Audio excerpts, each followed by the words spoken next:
It is Sports Morning on the Animal with Mark Rodgers. Also, we're going to have Cale Gundy with Mark down to Big 12 Media Days. And by the way, you can stream that on the Sports Animal app, on Facebook, and on YouTube. And we also have Brad Copeland at Advanced Laser on North Penn. We'll hear more from them in a few minutes. But good morning, guys.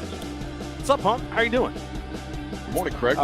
Very good. Mark, I appreciate you getting Bill Hancock on last hour, and I guess everything really gets underway down there around noon today, right, Marcus? The commissioner will step to the podium at noon, and it will be a much more riveting audio, video than it has been previous to last year.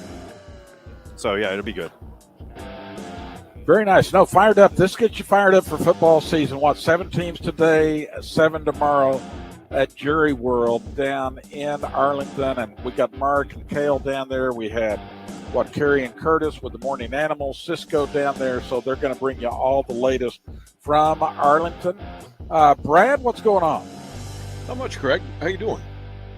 Doing good.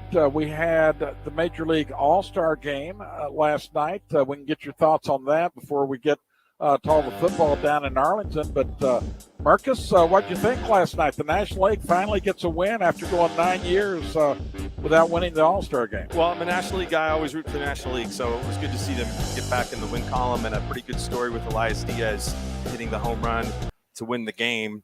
The All-Star game is great. I mean, you saw a lot of great competition.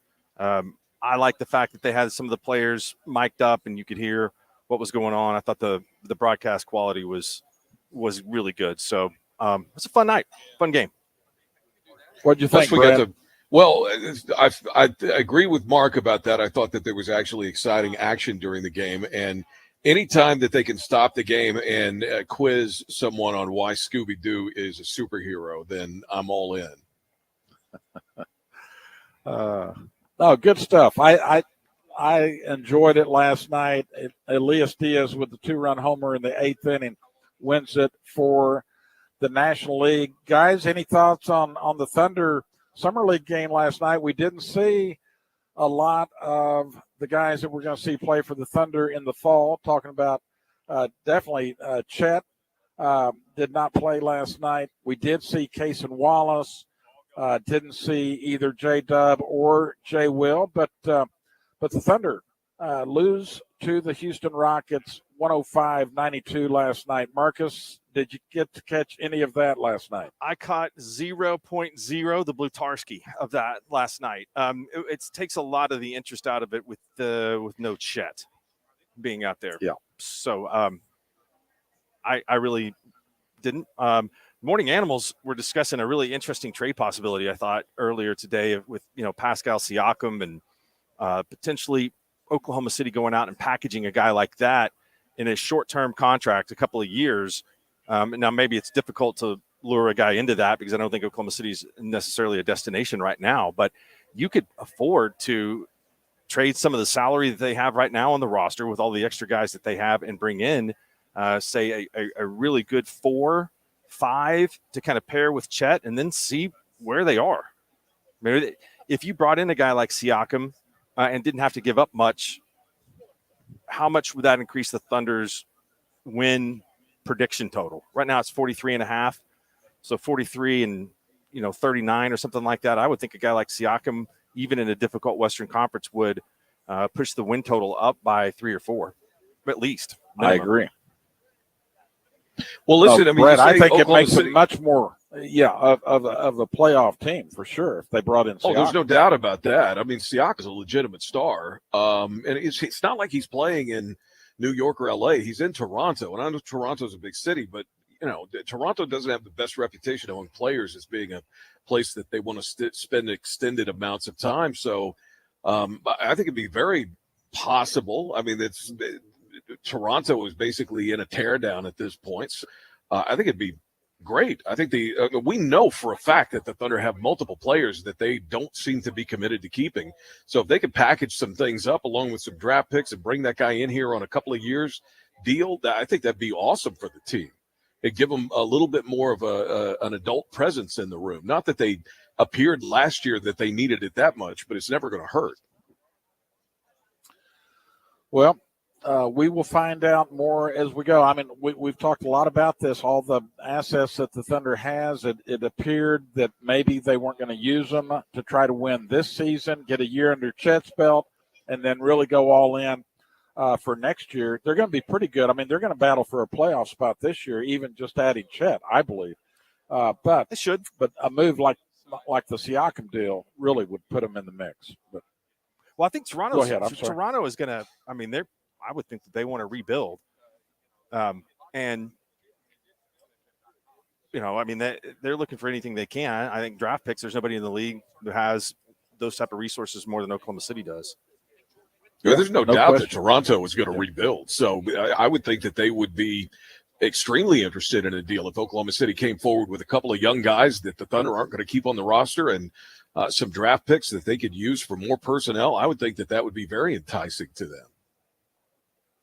Well, like I said, last night, I mean, it left a lot to be desired because we didn't have we didn't have Trey Mann, we didn't have Holmgren, we didn't have Jang, Butler. I mean, just going down the list, JRE, the two different Williams.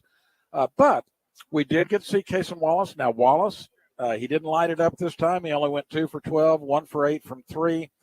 Keontae Johnson, though, 9 for 14, 19 points off the bench. And this KJ Williams, that 6'10" big man that played at Murray State and then went to LSU for his last year, 19 and 13 for him last night, Marcus. 7 offensive rebounds. I think the guys that have a little bit more collegiate experience, like Johnson, are prone to being better in the summer league. It's a big difference when you're playing at 19 and you're playing at a little bit older age. So the problem for being like a Caleb McConnell or anyone on this roster that's not named Wallace is how are they going to make the team? That's what I was just going to ask about Johnson. I mean, there's no way. There's more guys than there are slots already. So, I mean, we could assume that Trey Mann they're putting out there and showcasing him, hoping that somebody will come knocking on the door. But, yeah, I mean, if you're playing for a team like this, you already got 1 foot behind you because there's just not enough room to go around. So that's got to be a frustration for the players, and it's actually probably a nice little luxury for the team. But they got to find something to do with all these extra guys. Yeah, no question. We will get back to some college football with Marcus. But Mark, just to finish out this first segment, PGA Tour in Washington yesterday. I don't know how much you got to take in or how much you've read of the discussion there, but anything stand out to you from what you heard yesterday in Washington, D.C.? No, I got some of the highlights of it. Potentially, I thought the conversations if Rory is talking to Liv behind everybody's back while he's still out paying lip service to the PGA. I thought that was mildly interesting. Also thought that the memberships for Liv Tour Brass at Augusta was very interesting. And then also Tiger Woods having a Liv team was very interesting. Now, again, that was just proposed, right. Well, I mean, if any of those things happen. I would propose all of it. If I'm with Liv, I'd say, yeah, part of this merger, I want some playing privileges at Augusta. Well, and it also is interesting that they were already talking about take that or leave it. Putting to Greg Norman. Yeah. The PGA Tour was proposing that once the partnership was finalized, that would be the end of Greg Norman and also the management group for Liv. But again, now that was what the PGA Tour was proposing. Other things, like Mark said, were what Liv was proposing. None of that was ever really signed off on. And so that's the thing is we're left here. They have the framework agreement, but there's a lot of details that have not been decided.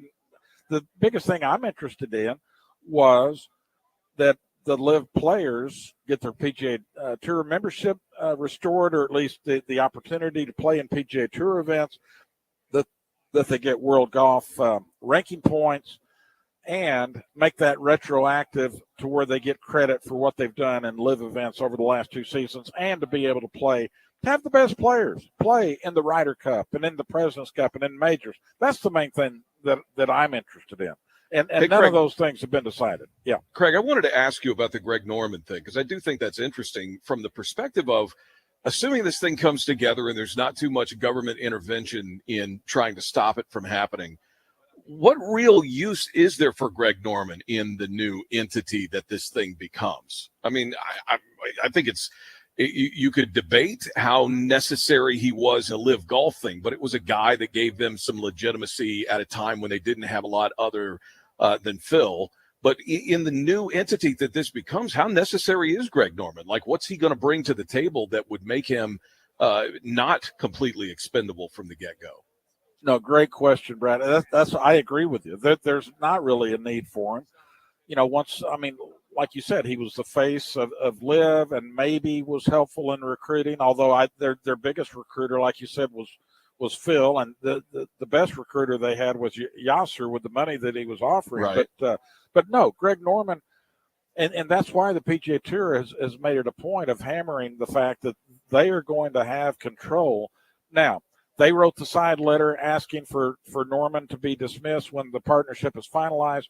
That was rejected later on. They talked about how, Liv would not sign off on that, and that maybe, they're going to propose some basically, scaled down row for Greg Norman. But the fact is, you either need him or you don't need him. And if the PGA Tour is running things, you don't need Greg Norman. Right. That's why I was told months ago by the same person that told me that eventually there was going to be some collaboration. They also said that Liv would get rid of Greg Norman in a heartbeat if they needed to make an agreement. And I think it was really telling that Greg Norman it doesn't appear that he was involved in the discussions, and that basically he was just told at the, once they had this framework agreement made. So I'm with you, Brad. I just don't see him being there long term. Now, Liv might survive long term. I'm a little surprised, but it appears to me that the plan is going forward, at least for, the 2024 season, to have Liv and maybe just keep Liv going forward. Have them, have their own little separate tour. But still, if the PGA Tour is running things, they don't even need Greg Norman to run that. That's for sure.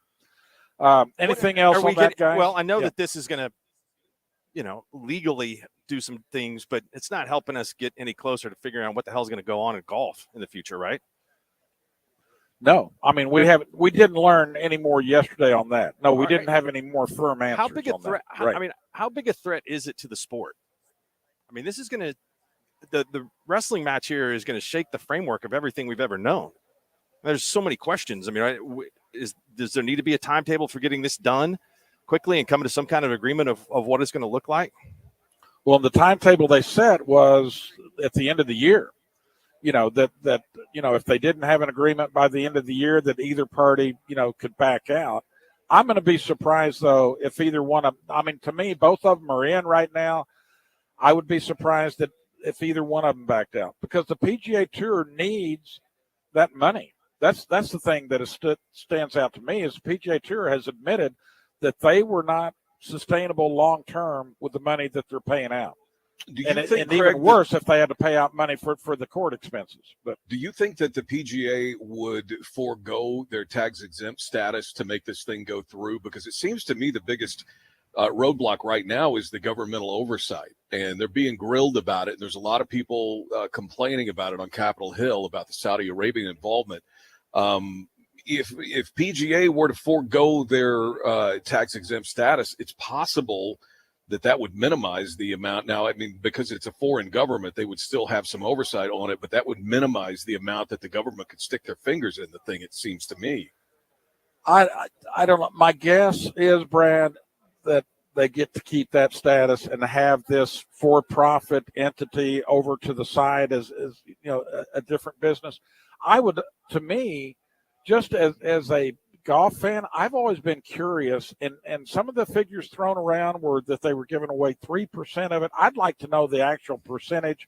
We always hear about the dollar amounts that they're giving away to charity, but then basically the the government, Senate's asking them yesterday, okay, what are you doing with the rest of that money? Yeah, yeah, it's nice. You gave a bunch of money away to charity, but they were not sustainable with these new amounts, the new,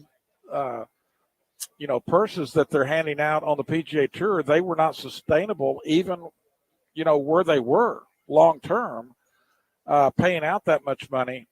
But I think the way the government's going to look at it, my guess is that, hey, they're doing a lot of great things for charity. Let that continue. Let them keep their tax exempt status and then have this for-profit venture over here that they're paying taxes on. How that all works, Brad, I don't know. And I might be in a dream world thinking that.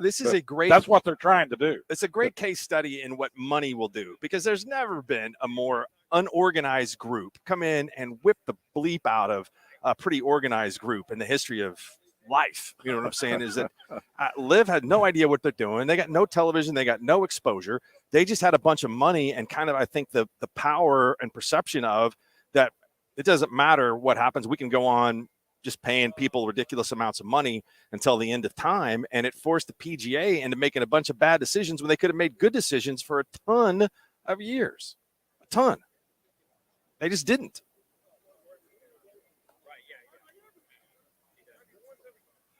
Oh, man, dropped. We're good. Well, if you're over 40 and you're interested in LASIK, lens replacement is the new LASIK. You guys back? Correct your vision for all prescriptions where LASIK. Mark, you back? Yeah, I'm here. You still sometimes will need reading. Okay. You're in reading glass. Lost you. I'll tell Craig you're back on. Hold on. Cataract right now for that very reason. Lens replacement eliminates cataract surgery and prevents cataracts from coming back. So if you've got cataract issues, with LASIK, you would still need to have surgery. With lens replacement, it gets rid of it. And they offer all the best lens technologies to help customize your vision. Dr. Bilardo is going to walk you through it. It only takes about 10 minutes per eye, and their screening exams are free. So if you think this is something that might help you, take about an hour and come in and let them let you know for sure if it will work for you. And like I said, if you're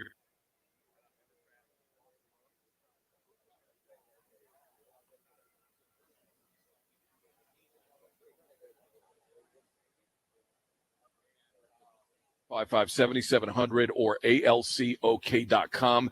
Penn is a war zone from the storms the other night, but the roads are open up to here. So if you're coming over from Hefner on Penn, you can get here no problem. If you try and come from Memorial South, you're going to have an issue. But Hefner North on Penn, you can find your way right here to Advanced Laser and Cataract Center. Beautiful. And we have reconnected with Mark Rodgers. Marcus, go ahead and finish your point. I mean, I don't know. I had a nice little mini rant going there. PIF. They can cut you off. I had a nice little mini rant going. I don't know where it dropped off. It's going to be hard to recreate that type. It was early on. It was early in the rant. No, I said never. I mean, just with the threat of having cash, being completely unorganized, no media presence and whatsoever, they were able to just totally dominate the PGA Tour. I mean, think about it. If they came to the PGA in the beginning and their response was, let us play, let us have some events in the fall. The PGA should have embraced that, and they could have still gone along and not had to make all these bad business decisions. But the PGA's bad business decisions were going on for a long period of time before the greed and stuff of the management was going on a long time before Liv came along. And pretty savvy move to say, hey, look, there's room here for something better that the players are going to appreciate. But anyway, I'm a little worried about where it's going to go now and how these two are going to get together. I'm in Dallas here at Jerry World, and we are being sponsored by Fire Lake Grand as well as Bud Light. We got a lot of things coming up for you today here to get you fired up for football season. And you can catch Mark streaming on the Sports Animal app, also on Facebook and YouTube. Cale Gundy will be on later with Mark. Also, the Morning Animals doing a great job. Curtis, Carey, Sis.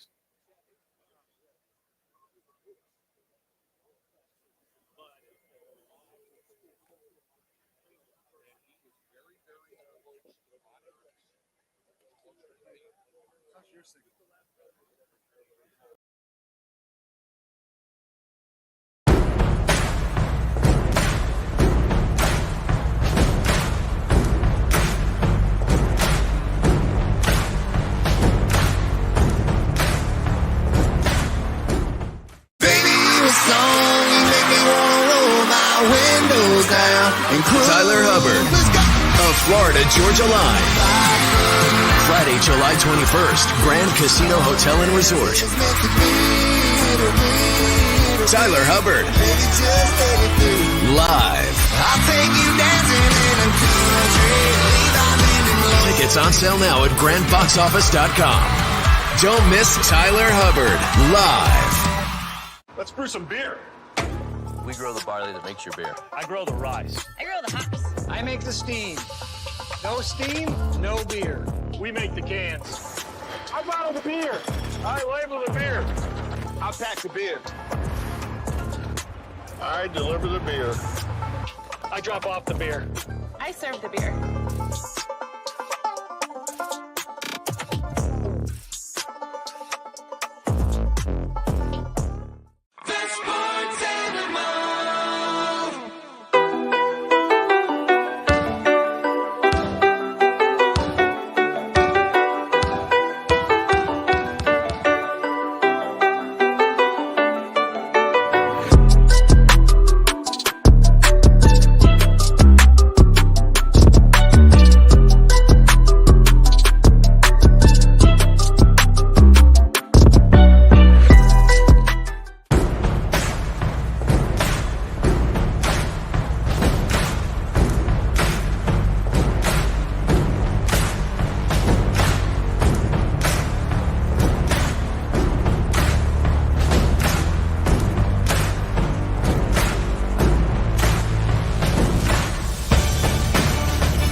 Texas and BYU. Houston, Kansas. There you are.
on Thursday, October 19th at 7 p.m. For more, visit OKCThunder.com/Tulsa. All right, you guys are up. Welcome back. Sports Morning with Mark Brad and Cale Gundy. They are down.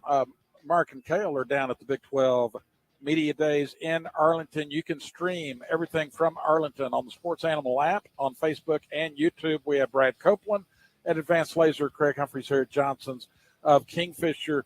So, Marcus, 7 teams coming in today: OSU, Texas, TCU, Houston, Kansas, Baylor, BYU. Marcus, out of those 7 teams, I mean, what's some of the more intriguing things you're interested in finding out today?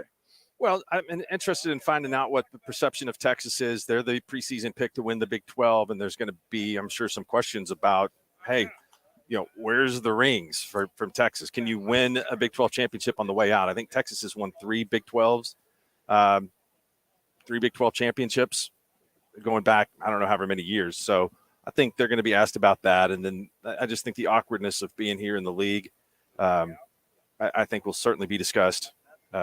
So here's what's coming up today. We've got Brett Yormark at noon for some opening comments, and we will try to carry those live. Then as far as the press conferences go, Sonny Dykes will be first out of the gate at 1:15. Mike Gundy will be on the podium at 3 to 3:15. Sark is right after that at 3:25 to 3:40. You could absolutely tell, I think, that the new schools, to me, especially BYU, who has a very large media presence, are really excited to be here. Something new, for them. And BYU hasn't been in a conference. And Ben Criddle is the ESPN afternoon host and played at BYU. He and I rode down in the elevator today, and he was talking about our media day experiences really have just been with BYU. So it's really neat to be in a conference setting where you can have the ability to talk to other players and coaches. Well, I think it's bound to be a big deal for Houston, too, because all of a sudden that legitimizes them in a way that they haven't been, at least in recent memory, if at all, that all of a sudden they're welcomed into this conference. It's their home region. It is a step up for them. I'm really curious to hear all 4 of these teams talk about moving up. I know that Cincinnati and Central Florida, I'm sure both are going to say we were playing at that level. Cincinnati made a playoff a couple of years ago. But it is different stepping up and having to play that level consistently week in and week out once you get to the conference schedule. So I'm curious to hear all 4 of those new coaches talk about making that move from where they were into a bigger conference and a bigger spotlight. Marcus, it seems to me that TCU's flying under the radar a little bit for a team that played in the national title game a year ago, and obviously they lost a lot, but all the focus seems to be on Texas, on K-State, even on Oklahoma, above a TCU. What do you expect from TCU this year? It's interesting that you say that because I think I can't remember where the coaches had them or the media had them picked 6th or 7th. But if you look at the champion in 2021, which was Baylor, right?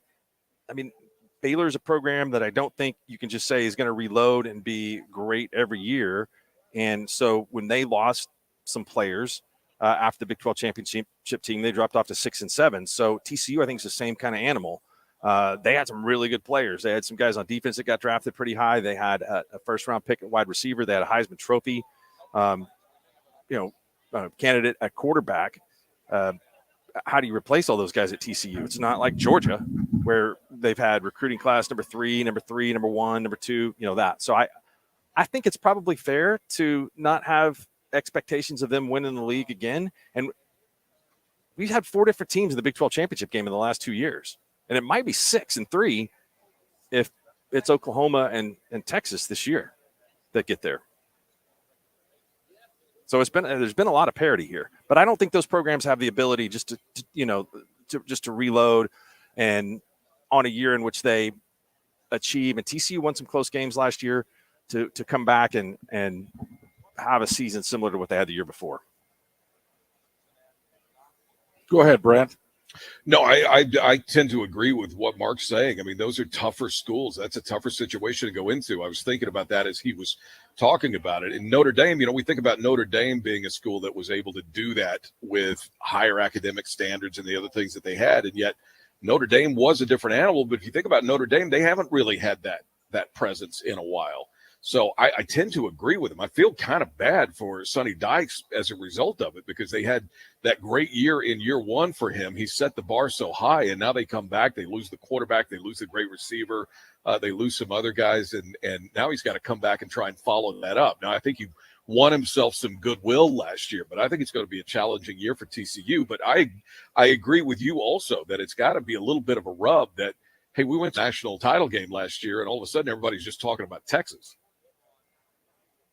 You know, we've talked a lot, guys, about how easy the OU and OSU schedules look for this year. For Texas, most people are picking Texas to win the Big 12 this year, but schedule-wise, Marcus, see if I got this right. I mean, if most people are picking Texas, Oklahoma, K-State, TCU, Baylor, and Tech as your top 6 teams, Texas has to play all of the other 5 top teams this year on their schedule. It's kind of a tough, and Alabama. Yeah, it's kind of a tough break, but it's a big year for Sark. I mean, it's year 3 to see can they make that. They've been on a trajectory there, which is moving up. They won 8 games last year. And can they keep it going? I was reading Phil Steele's analysis last night of the Big 12 teams, and he has Texas picked number 1, but he was really high on Oklahoma. I was surprised at how complimentary he was to the Oklahoma team, and buys into Venables and Levy and the whole thing.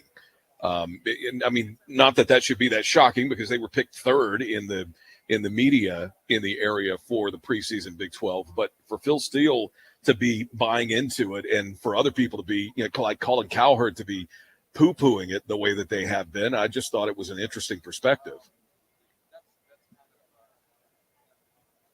Did we lose Mark? No, I'm here.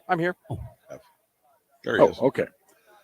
Yeah. Did your Brad's question on what Phil Steele had to say about OU and how high he was on Oklahoma? Yes. We got a little bit of a delay. I'm sorry, guys. I don't know. I really don't know about OU.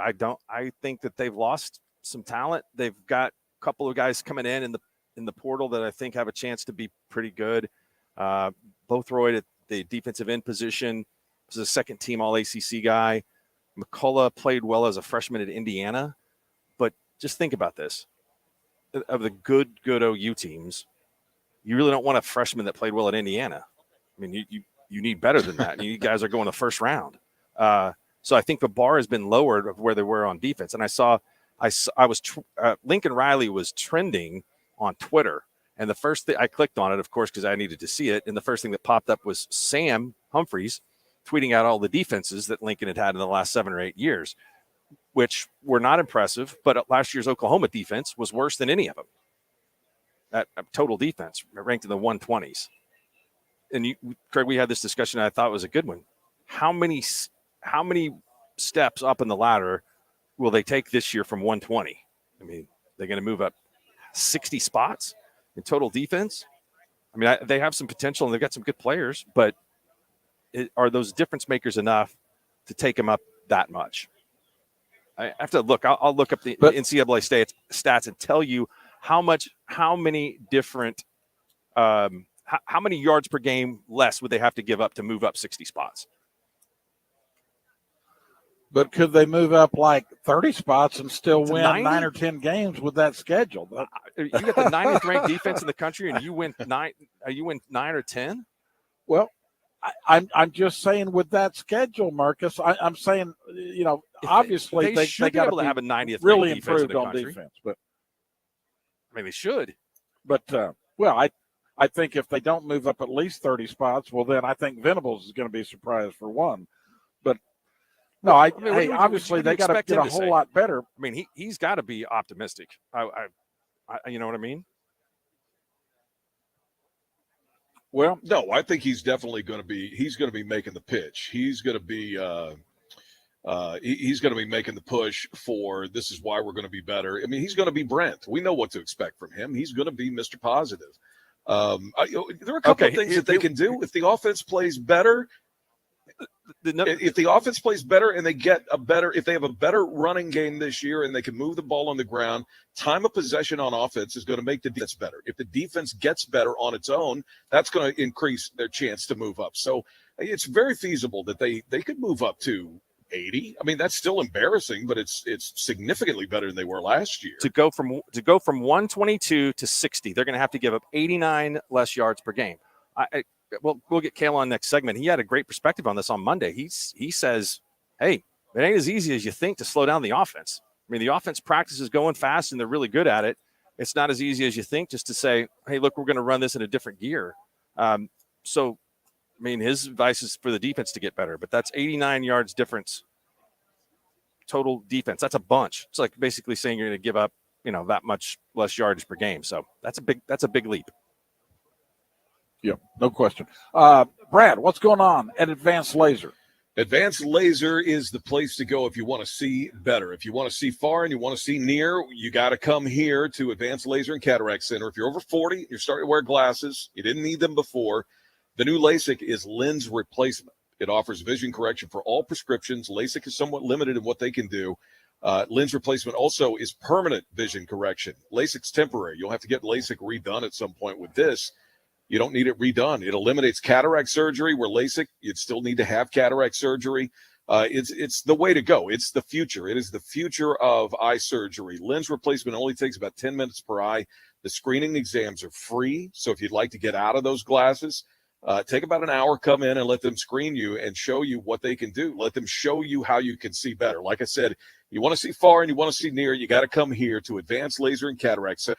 ALCOK.com. The number is 405-755-7700, or you could just stop in at 11308 North Penn.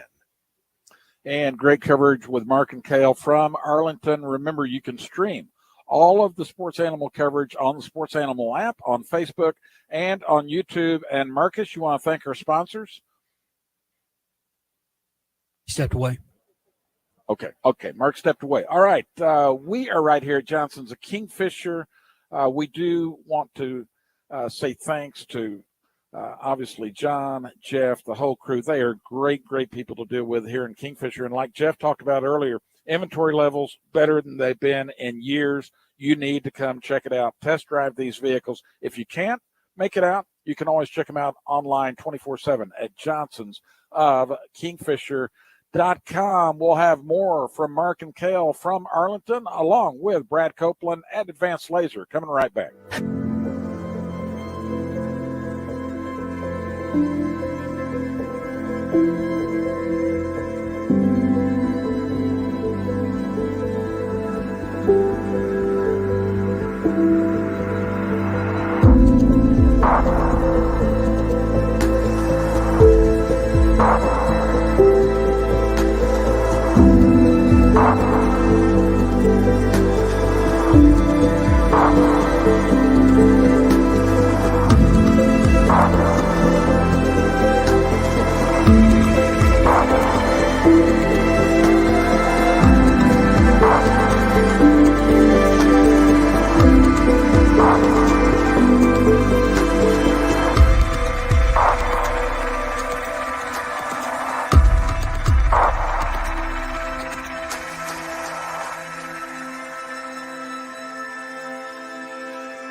Guys are on.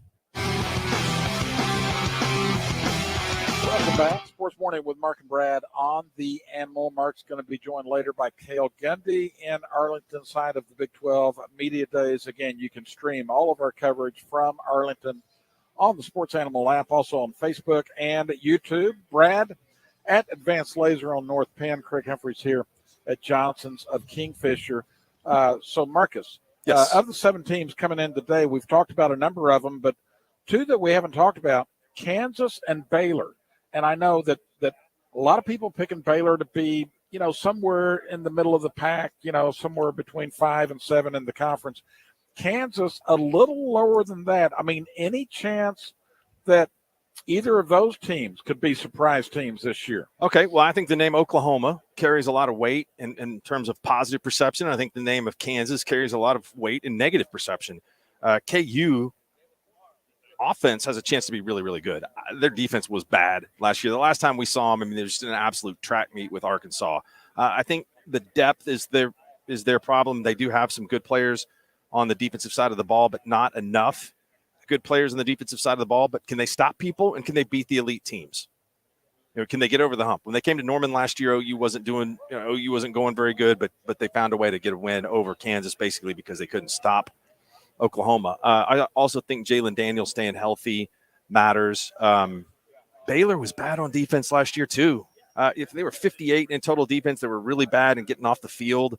And they had to replace a lot of really good players from the team that they had that won the Big 12 championship. So can Dave Aranda, does he have the guys to coordinate a defense that can be competitive?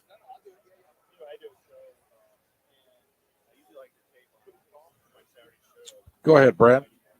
That's a good question. I mean, Baylor was a letdown last year. What, has the Baylor fan base changed? Do they expect winning in a way now that is going to give him the opportunity to finesse his way back in? I don't think Baylor fell that far. They just didn't have a good year last year. I expect them to be a decent team this year.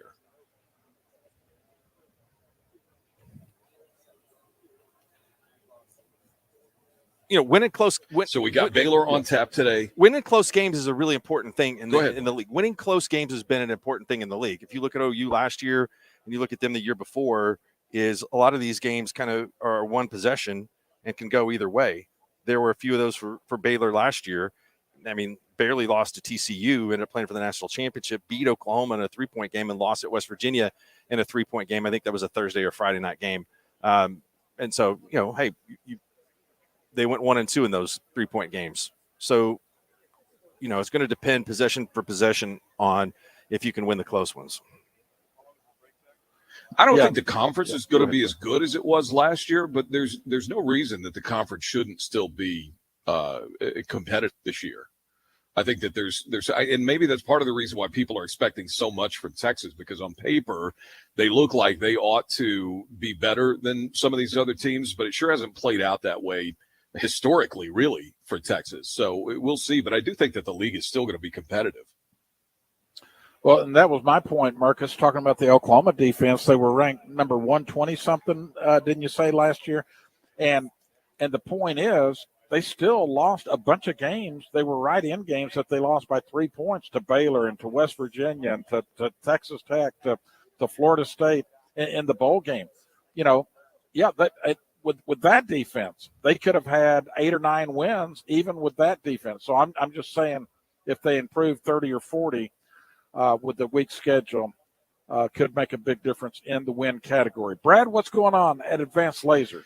Advanced Laser is the place you want to go. If you want to see far and you want to see near, you got to come here. They will get you the new lens replacement surgery. It's so much better than LASIK. It doesn't need to be redone. It prevents the need for cataract surgery, and it prevents the need for you to have to wear those reading glasses, and it will not have to be redone in the future. It is the future. About 10 minutes per eye, and you could get complete lens replacement and be seeing like you're a teenager again. Screening exams are free. They only take about an hour. Call them at 405-755-7700 or visit online at alcok.com. Advanced Laser and Cataract Center, 11308 North Penn. And I want to say thanks to my man Louie here at Johnson's Kingfisher. Also, Matt Meyer doing a great job And also thanks to Mark and Cisco, all the great coverage from Arlington. Remember, you can catch it on the Sports Animal app, on Facebook, on YouTube. And my thanks to Johnson's of Kingfisher, Dodge, Chrysler, Jeep, Ram trucks. Great selection, great service department, great people to deal with. Make the short drive and check it out for yourself here at Johnson's of Kingfisher. Craig? Complete coverage from Arlington, including the Commissioner Brett Yormark coming up at noon. Yes. Hold on. We got an audible. Go ahead, Mark. We got an audible here. Instead of throwing it to break, we'll figure a way to get back on the clock. Sonny Dykes is going to join us right now.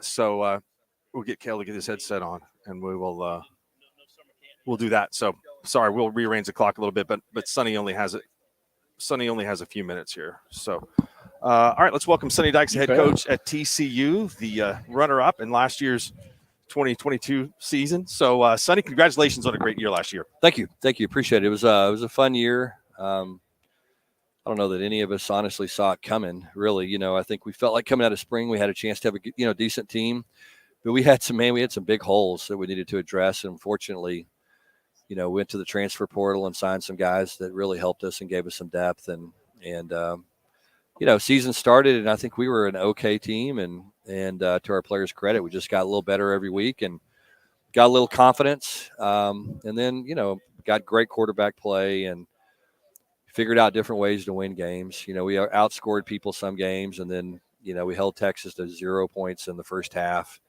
in Austin. And that was, won some games with defense, won the Baylor game probably with special teams. And so it was fun to find different ways to win games. And you got to, again, give our players a lot of credit. They played hard and they got better, and man, they just showed you what confidence does. Well, especially, you mentioned a while ago your quarterback, and if you got one of those, I tell Mark all the time. Mark knows it, and you know it. If you have a quarterback, if you got the right guy, you got a chance. Oh yeah, for on sure. Any level. If you don't have that guy, you're not going to have a chance. It doesn't matter, like you said. Doesn't matter if it's seventh grade football or the NFL. You got to have somebody that can get it done. Well, and Max had a great season, and he was just I'm sure he was every bit as good a quarterback in the locker room as he was on the field. And, he was. His deal was so weird, because the season started, he wasn't even a starting quarterback. And, and normally when you name a young guy, the veteran guy transfers or whatever. And I remember talking to Max, and he was like, "Nah, I'm good. I love TCU. This is where I want to be. I love this team." And I remember telling him, I had the same conversation with Nick Foles one year when I was coaching at Arizona. Nick got beat out by like a freshman. I remember sitting Nick down. I said, "Look, you're going to get an opportunity, and when it comes, make the most of it." And same thing. We got to Iowa when I was coaching at Arizona, and the young guy didn't play well. Nick came in and played incredibly well. And the next week we go on the road, play Oregon State, and he opens the game, I think 21-21, and then went on to become a Super Bowl MVP. And so Max was kind of the same situation. It was Chandler got hurt in the third quarter against Colorado, and Max stepped in and provided a spark to our guys and never looked back. And it's kind of a throwback. I mean, he had a throwback mentality, team first guy, and, he got that opportunity and was ready. What did the run do last year for you? This year, you mentioned you had some additions in the portal. Obviously, your offense was great and fun to watch last year. You've got a great reputation as being an offensive coach. So how much did that help last year to play for the national championship? It helped a lot. I think it just gave our program credibility. I think it gave the Big 12 some credibility at some times when I think that the league needed it. There's some teams leaving. I mean, obviously Oklahoma and Texas are leaving, and it's important for the other teams to elevate themselves so that the league has real viability and can continue to be one of the top leagues in college football. So, I think it's important. You go back and you look. The last 2 years, there's been 4 different teams that have played in the Big 12 championship game, and they haven't been Texas or Oklahoma. And so I think that's important for our league to raise itself up and to play well and compete at a high level, even though we're losing 2 of the better known programs. You talked about the season last year, about how what I enjoyed so much of it was how different times throughout the course of the year, different games, your defense stepped up, or your special team stepped up, or your offense. And as you know, the success you've had in winning championships, and I've been a part of a lot of those. I mean, you're going to have situations where you got to overcome. It just can't be one group or whatever. And that was what's so beautiful about what you guys did last year. Yeah. I mean, you're going to have a lot of plan Bs, no doubt. And if you're going to have the kind of run that we had, and win 13 games, you're going to have to win some in creative ways, and you're going to have to play good complementary football. You go back and you look at the Baylor game, and we struggled most of the game offensively, and kept it close, and then all of a sudden our defense gets a 3 and out, and if they make one first down, the game's over.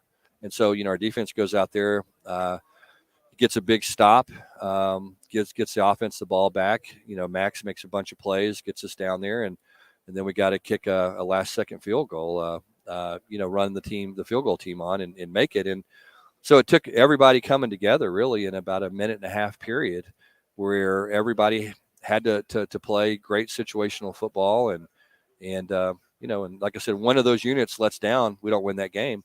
And I think you go back and look at our season, and that's really the way it was in a lot of ball games. I mean, we had very few games where we lined up and played somebody where we just had a lot better players than they did. I mean, that just wasn't the case. Most of last year we had to go out and play at a very high level week in, week out, or we were going to get beat. Was there a learning curve for you playing situational football and complementary football? Yeah, I think we spend a lot of time on it. I mean, everybody does, but we probably, spend more time than most. I'm pretty crazy about that stuff as a coach. I just know how important it is. I mean, we're sitting right here at the 1 yard line in the end zone. I mean, this is where Kansas State stopped us on 3rd and 4th down, literally right where I'm sitting here. And, and you got to be better in that situation. And so, there's been a lot of sleepless nights since that game about, okay, what could we have done better? What should we have done? Let's make sure that when we get in that position next time that we're able to execute at a higher level and go win a Big 12 championship, because you don't get many opportunities to do it. And you better take advantage of it when you get a chance. Well, the opportunities that you've had in the offseason this summer and going into the fall of now being able to show your team and your players of these situations of how important all this stuff is. Yeah. And as a coach, we talk about the little things. Sometimes as a 18, 22-year-old, you don't understand that. But you've got examples now. Yeah, we do. And I think, to me, that's one of the 2 biggest lessons that we can take away from last year. I don't really like talking about last year much with our team because it's a new year, and what happened last year has no impact on what's going to happen this year. But I tell the guys all the time, but we can learn lessons. We're not going to sit around and talk about it because nobody cares. I mean, you know what I mean? Yeah. We were picked 5th in the league. So it's not like everybody goes, boy, TCU's arrived. I mean, we're picked in the, basically by second, bottom half of the league. And so, we got to go out and prove it, but it has been good because we can show that. We can watch the tape and we can say, okay, look, here's this opportunity and how we got to respond better. And here's examples of us doing it and how it led to wins. And here's examples of us not doing it and how it led to a loss. That's a great lesson. But to me, the biggest lesson, the takeaway from last year was just the selfless attitude that we had. I mean, we, as the season went along, we never one time talked to our players about the Big 12 standings. We never talked about the Big 12 championship. We never talked about the college football playoff. I mean, those conversations never took place. I mean, our guys really bought into the philosophy of, hey, it's one day at a time. We got a chance to get better today. Let's go get better. And then tomorrow, let's do the same thing. And let's just see where that takes us. And of every team I've ever coached, those guys did the very best about, understanding and appreciating the process and not getting caught up in the results. And, the guys would show up every Sunday and we would go to work, and nobody talked about what happened the day before, or, nobody talked about the rankings or any of that silly stuff that we don't have any control over. And so that part was really fun because you don't see that often in teams. Guys start to get caught up in statistics and individual awards. And, we had a guy finish second in the Heisman Trophy. We had a guy win the Jim Thorpe Award. Max won the Davey O'Brien Award. Just you go on, these guys won all these awards, but nobody ever really talked about it. And so what we got to see was when you have success as a team, then you get to have success as an individual. But you're not going to – Max doesn't win or finish second in the Heisman if we don't go 12-0 in the regular season. Trey Tomlinson doesn't win the Thorpe Award if we don't go 12-0 in the regular season. Darius Davis doesn't win the kick and punt return award if we don't go 12-0 in the regular season. So all those guys got to see the importance of, hey, let's just win games, and then we all get rewarded as a result. You mentioned that Chandler won the job last year. Does he bring those type of intangibles that Max has? Because he was in a good quarterback room at Oklahoma, certainly was in a good situation with you last year. Yeah, they're different. I mean, they're different guys. They have a different game. But I think the thing that Chandler got to watch last year was the importance of Max giving us a chance week in and week out. You know what I mean? And what I mean by that is Max didn't have games where he threw 3 interceptions. He didn't have games where he turned the ball over. He didn't have games where he forced things. He did an unbelievable job of just taking what, the defense gave us and just playing within the framework of what we're trying to do offensively. And Chandler's one of those guys, he loves big plays. He wants to create things. He wants things to happen fast. And I think that was great for him to sit there and watch Max and see, okay, look, we've got a great supporting cast. I love our supporting cast around our quarterback. I mean, I think this year's supporting cast is going to be better than last year's. And I think what Chandler's going to have a chance to do is just get the ball to these guys and let them make the plays. And the great thing about our offense is it's at its best when you can throw a screen like we did against Quentin Johnston against Michigan, and the thing goes for 60 or 70 yards. And that's what you want. You want to just take those easy throws and then let them, and just go out and execute and give us a chance to win on Saturday. And I think that was probably the biggest lesson for him, is he got to see Max do it at a very high level. Well, definitely excited to see him play this year. Comes from great background. He has a great high school career. Yeah, you know all about him. I mean, he had a chance but to you're watch right. him. I just sitting here listening to you. I mean, I can picture him, doing some of those things at our place. And that's just the competitiveness in him, but just the maturing and the growing up and just doing the little things. And it's impressive that you say that you feel like your skill group and your group around him got a chance to be every bit as good as they were last year, if not better. And you've always had that. TCU has always had those skill players. Yeah, and, I think it's interesting. I mean, we had 3 receivers drafted, and I feel like our receiver core has a chance to be a lot better. Now we'll see if it comes together like I think it can. Sometimes it does, and sometimes it doesn't, as you know. But I think the group is much deeper. I think the group has more varied skill sets, which I think is always important and probably overlooked at the receiver position. You want to have guys that can do different stuff.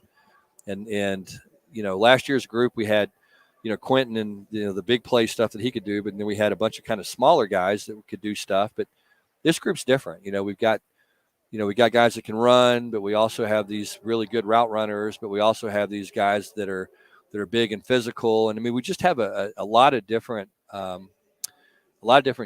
guys that can do different things. And I think when you have that, it makes it fun. I mean, it really does. You can find some creative ways to get those guys the ball and play to their strength. And that's going to be Chandler's challenge, is to, hey, look, understand, sometimes your job as a quarterback is make sure you punt. That's you know right. what I mean? And that's, none of us like to punt much. I mean, there's nobody in the world that hates punting more than I do, but sometimes that's not bad. And I think he's got to kind of develop that mentality. And I think we're closer today than we were a year ago. Sonny, thanks for your time. We really appreciate you guys. Always good to see y'all. Yeah, good to see you too. Okay, thanks. Thanks. Okay. We owe you a break. We'll take it. We'll come back. We'll talk more with Cale.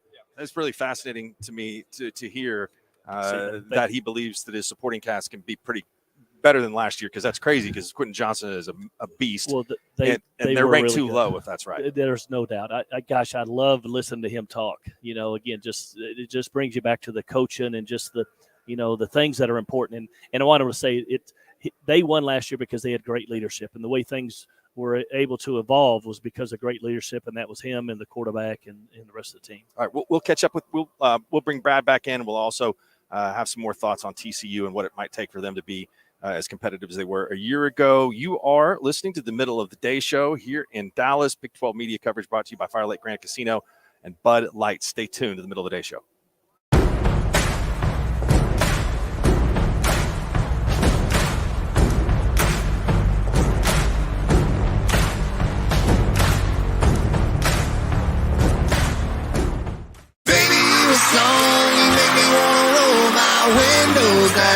Tyler Hubbard of Florida Georgia Line. Friday, July 21st, Grand Casino Hotel and Resort. Tyler Hubbard. Live. Tickets on sale now at grandboxoffice.com. Don't miss Tyler Hubbard live. Let's brew some beer. We grow the barley that makes your beer. I grow the rice. I grow the hops. I make the steam. No steam, no beer. We make the cans. I bottle the beer. I label the beer. I pack the beer. I deliver the beer. I drop off the beer. I serve the beer.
Two guys have Oklahoma roots planted deep. Oh, is this a new one? I thought it was a rerun. Okay, here we go. One from the plains of Kay County, and the other is straight out of the backwoods of McCurtain County. Get ready for the latest sports takes, plus a view inside the world of music, food, and pop culture. We'll begin at this point. The Middle of the Day Show with Mark Rodgers and Brad Copeland, now on 98.1 FM, WWLS, the Sports Animal. Welcome back to the Middle of the Day Show here at Jerry's World for Big 12 Media Days. Mark Rodgers, Cale Gundy, Brad Copeland joining you. Brett Yormark is on the stage right now, and he has a script, and he's walking around like an evangelical preacher. So he's got the room kind of like roused up. TED Talk? Yeah, and we got a video going, and it's very awkward. He's on stage with 14 different mannequins that are dressed in the team uniforms, which they've been doing that for a few years, where they've had the mannequins on stage. And I don't know in what meeting that they decided, whoever came up with the idea of having all these mannequins on the stage is going to look really, really good. So, but anyway, it's a little awkward. Also awkward today, I did have to run out to the car earlier, and I was coming in right as all the junior reporters were coming in, and they were lined with all of the different cheer squads. And so everyone cheered for you when you walked in. And I'm not used to getting that kind of attention, Cale. So I don't know if the same thing for you when you walked in, it's all the cheerleaders. You probably had that happen to you many times, but not for me. It's been a long time. But I do have to tell you a story. I was about to tell you a while ago about it. I think you'll get a kick off this. So as I did come in there, the cheer group there, they had 2 girls from each school there. And after I got checked through, I started walking down the hall to come down here. And then they started to follow. So we all got in the elevator at the same time.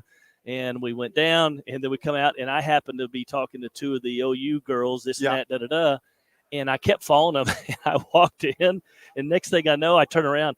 I'm in the cheerleading locker room. And I was like, I don't think I'm supposed to be in here. And I turned around, looked, it's just nothing.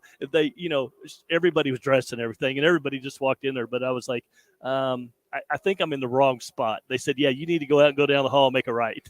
That also, too, now that with your mark on stage, all of the mascots that are here, which I kind of appreciate, they're all sitting crisscross applesauce watching him from the side of the stage. I wish we could get we could get a picture of that.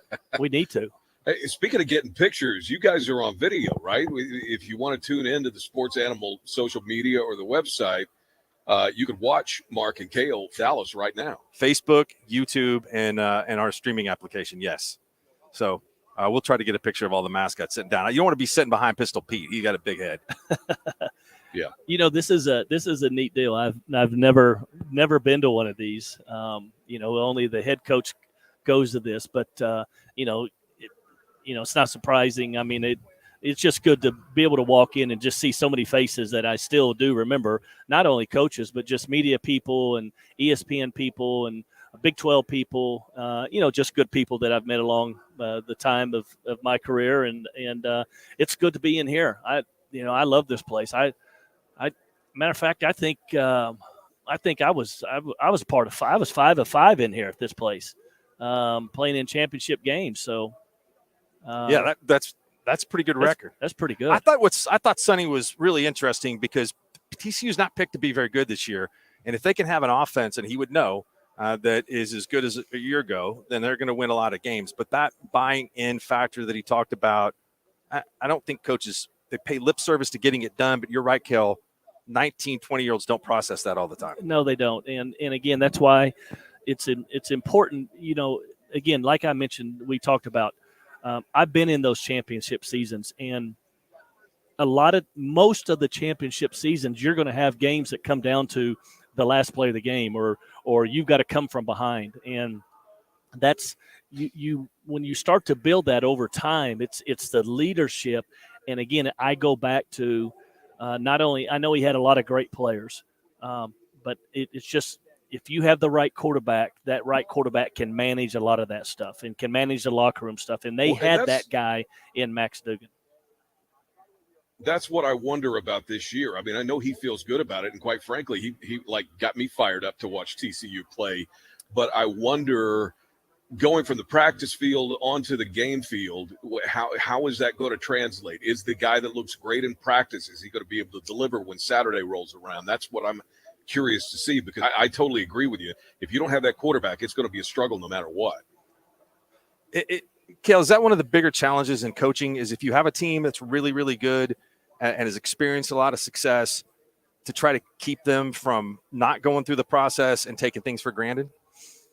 Yes, it is. I mean, it is, again, as coaches, we spend, I shouldn't say we, because I can't speak for everybody else, but I mean, it's the little things. It's like what Sonny was talking about. Where Sonny was sitting right here on the 1 yard line is where they got stopped last year.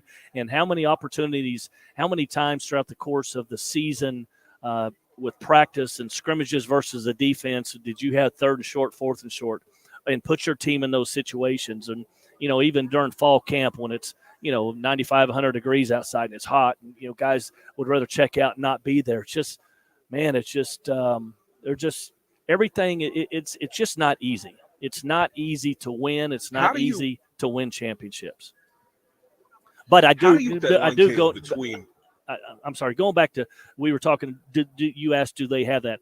Chandler Morse, that quarterback, comes from his father obviously was a great college or a great head coach in college and a great coach, but he has been raised in around success all of his life. So he's going to have a great opportunity to. I believe. I'm not saying he can be Max Duggan right now, but he knows how to win. He knows what it takes to win. He knows what all needs to happen in order, and that's the rest of your team, and that's in the locker room, and that's maybe at that party late at night when I got to get some guys out of here and we got to get home and get to bed before something happens. Chandler's been around that environment, and if there's a new quarterback who's starting in a program, and Chandler Morse is one of them. I want Chandler Morse to be that guy. Well, that's impressive. But it was also fascinating to hear Sonny talk about turnovers because that permeates even through the professional level. Brett Favre became a different quarterback when he learned to stop throwing the ball to the other team. And even though you have great ability, it doesn't mean that you have to take risky plays. No, and when he was talking about that reminded me a little bit of Spencer Rattler. Okay? And Chandler has the ability to throw the ball awkward from different arm placements and kind of awkward positions, kind of like Spencer does. And Spencer loved that. I mean, it was like I can remember in high school when Spencer was getting trained, he had a quarterback coach that would put him through these drills where he was throwing the ball from awkward, funky positions. And I can remember watching that, and I was really thinking, is that really good to be teaching a quarterback? Because you're teaching him to force things and to throw the ball up at times. And Chandler was talented like that, like Spencer in a way, to where he's able to do some of those things. But again, that's part of growing up and learning. And like you said, he's had an opportunity. Chandler Morse, the TCU quarterbacks, had a lot of opportunity to see that and hopefully learn from that. Brad, tell us where you are. You are today. Advanced Laser and Cataract Advanced Laser and Cataract Center on North Penn, ALCOK.com. If you're over 40 and you're thinking about LASIK, you need to think about lens replacement. It's the new LASIK. It does not have to be redone. It works for all prescriptions. LASIK is limited. There's some prescriptions that they can't help you with LASIK. And it's a permanent vision correction. You're never going to have it redone. And it also makes sure that you're not going to need cataract surgery ever. So if you want to find out more about it, the screening exams are free. The surgery itself only takes about 10 minutes per eye. They can get you in for a screening about an hour, and you'll see whether this is the one that is right for you. And the answer is probably, most likely, yes. If you want to see far and you want to see near, you have to come here to Advanced Laser and Cataract Center, ALCOK.com, 405-755-7700, or 11308 North Penn. We'll take a break. We'll come back with more coverage here from Big 12 Media Days in Arlington on the Middle of the Day show. Stay tuned.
as well as Bud Light. Brad Copeland is with us at Advanced Laser and Cataract Center. And Brett Yormark has just been on stage. Press conference schedule. Sonny Dykes will be up there at 1:15 today, but you don't have to listen to him on the podium. You got a lot better stuff with us here that will be up on the podcast a little bit later on today. Dana Holgerson goes at 1:45, Mike Gundy at 3 o'clock, and Steve Sarkisian at 3:25. So that's a schedule. Have you guys seen Jalen Daniels yet? Is that Jalen directly in front of us here, Mark? I don't know. That's a good question. I don't know. Well, there's Mike Gundy. He should be. There is Mike Gundy. I'd invite him over, but he don't get on sports radio. Look at his shoes, Cale. I mean, those are pretty impressive. Yeah. Did he tell you no, Cale? Did he gold brick you? Yes, he did. Multiple times. And I'll be honest with you, I got in an argument with him. And here's the deal. We lost our mom a few years ago. I need Mom here because if Mom was here, Mom could handle that. She would settle it. Mom could settle that. Get it done. And Mike would be on the radio with us. But I had a conversation with him yesterday. I said, okay, so you don't do radio, but you'll do TV. I said, somebody's asking you a question. You're giving them an answer. And I said, on TV, your face is blasted everywhere. I said, if it's just radio, nobody has to see you. You could be laying down. Who cares? But I said, you would think you would do the opposite. But maybe he just likes to be seen, and likes to show everybody his new hairdo and everything. He does have an impressive haircut, and he has, gained a lot of recognition for that. All right, since he's not here, let's talk about it for a second. You want me to tell the truth or what? Yeah, no, you need to tell the truth. I was saying this yesterday to Brad. He doesn't always give off the impression that he's very competitive. Is that wrong? No, I would say that's right. That he's not competitive? No, he's very competitive. Yes. Yeah. I'm saying he doesn't always give off the. He doesn't have the Mike Stoops look. No, he's a. But that doesn't mean he's not competitive. No, and again, I've been around him obviously a long time. You got to, there's a lot of things that he says on radio or TV, or not on radio, but on TV. I think he just does some of it sometimes just to kind of, get a kick out of people, and kind of get things stirred up. But he is he's a fierce competitor. He recruits like crazy, Well, I remember him talking about the transfer portal, this and that, whatever. He can tell you that he's not going to spend any time in it. He was spending a lot of time in the transfer portal. He knows what he has to do, but he just believes that he don't have to tell everybody what he wants, how he's doing it and what he's doing. Well, that's fair. What do you think the approach is? What do you think the approach is this season, Cale, in terms of there being so much? The team is going to look radically different because they had so many people that either graduated or left. How are they going to approach that? They've got a new defensive coordinator coming in. They're going to tweak the offense a little bit. Like, how do you approach that much change coming to a season when you've had as consistent a program as he's had as long as he's been there? Well, first of all, I think that, everybody keeps talking about that he's had a ton of change. He's not any different than anybody else. Just because he's got a new quarterback doesn't mean that he's had a lot of change. You can go back and look at the transfer portal and look at the number of players that OU lost in transfer portal and look at the number of players that OU got in. The numbers are almost identical.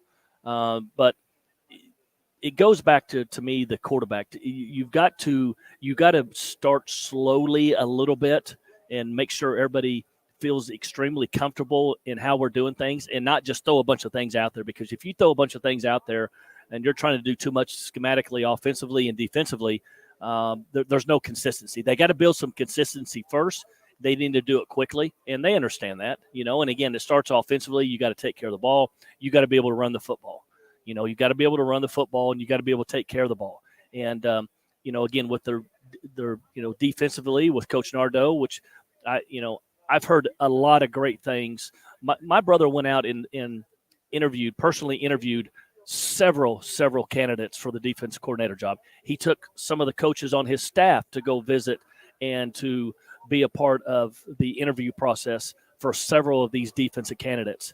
And, he had an idea and a vision of what kind of defensive scheme that he wanted to run. And that's what he wanted to run, the 3-3-5. He just, I can remember him calling me and said, hey, here's what I'm thinking. What's, and I told you, Mark, what's the most, what's the one defense that you guys have to prepare against the most that gives you the most fits and problems, and it's a 3-3-5. It's just you got to tweak some different things. You can't do what you do on a weekly basis when you go against that. And anyways, I think that defense will allow them to one of the things it does, it allows the defense to keep kind of everything in front of them. Don't give up as many big plays because of the 5 people in the back there. If somebody's going to score, make them have a 10-play drive, a 12-play drive, 14-play drive. Let's not give a touchdown up in 5 or 6 or 7 plays, and put the offense back out there. So it is. It's going to be interesting. But they've got to grow up, but they got to grow up quickly in the non-conference. Let me ask you another question about the defense, and I don't want to get you in trouble with your brother or anybody else, but I'm curious to get your take on this, because a lot of criticism last year with Oklahoma was that Venables came in, he wanted to change the defensive scheme, and maybe they didn't have the personnel to run it in the way that he wanted to run it. How do you walk that line if you're Mike and Nardo? How do you walk that line between changing the scheme to what you want it to become and yet having the personnel to make it effective as soon as you put it in there? Well, here's the deal. At the end of the day, okay, you got to have people that can tackle. You got to have people that can win rushing the passer. And it doesn't matter if you have a 4-man front, a 5-man front, a 3-man front. It doesn't matter if you got 4 guys in the secondary or 5 guys in the secondary. When you watch a game and a defense doesn't play well, they're typically missing tackles, or nobody can rush the quarterback and get a sack on the quarterback. And it doesn't matter who you're playing. It doesn't matter what defense you've had installed. So, I can remember watching several of the OU games last year in bits and pieces, and some of the highlights. Guys they don't tackle in space. You don't tackle in space. This conference spreads you out from sideline to sideline, and they put extremely fast guys all over the field.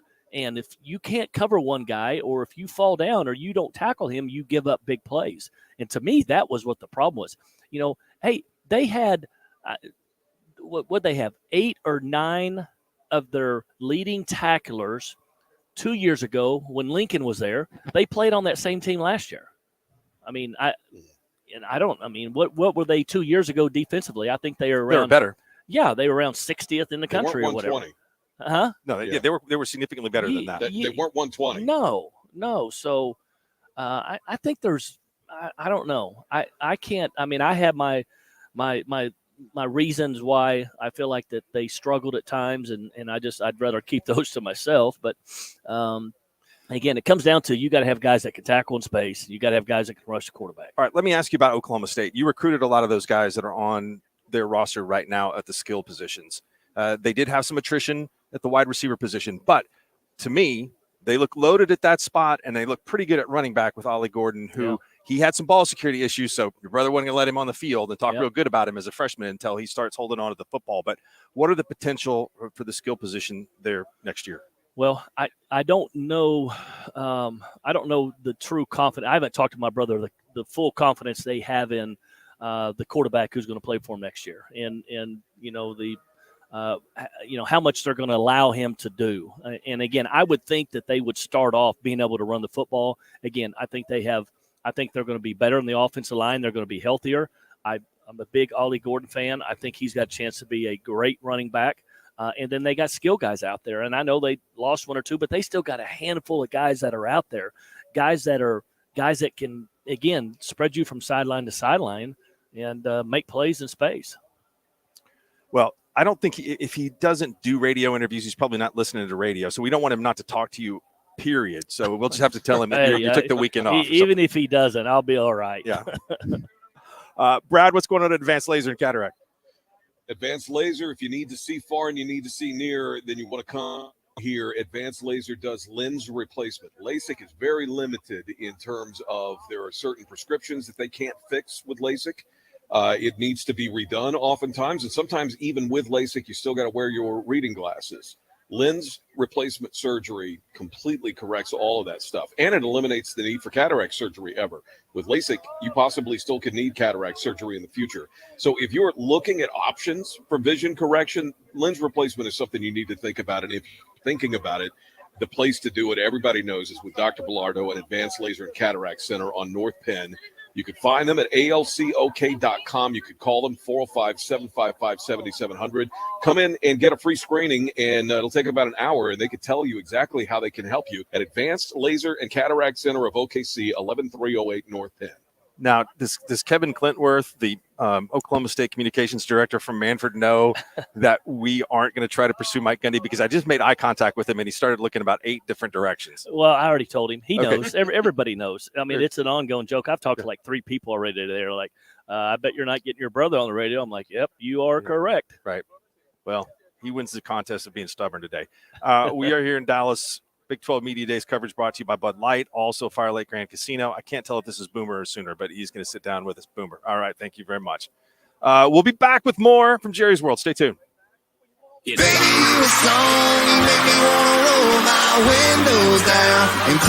Hubbard of Florida Georgia Line. Friday, July 21st, Grand Casino Hotel and Resort. Tyler Hubbard. Live. I'll take you dancing in a country. Tickets on sale now at grandboxoffice.com. Don't miss Tyler Hubbard live.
By the players who they might be just on the hoof if they're not in team gear, just like guys walking around in some suits today.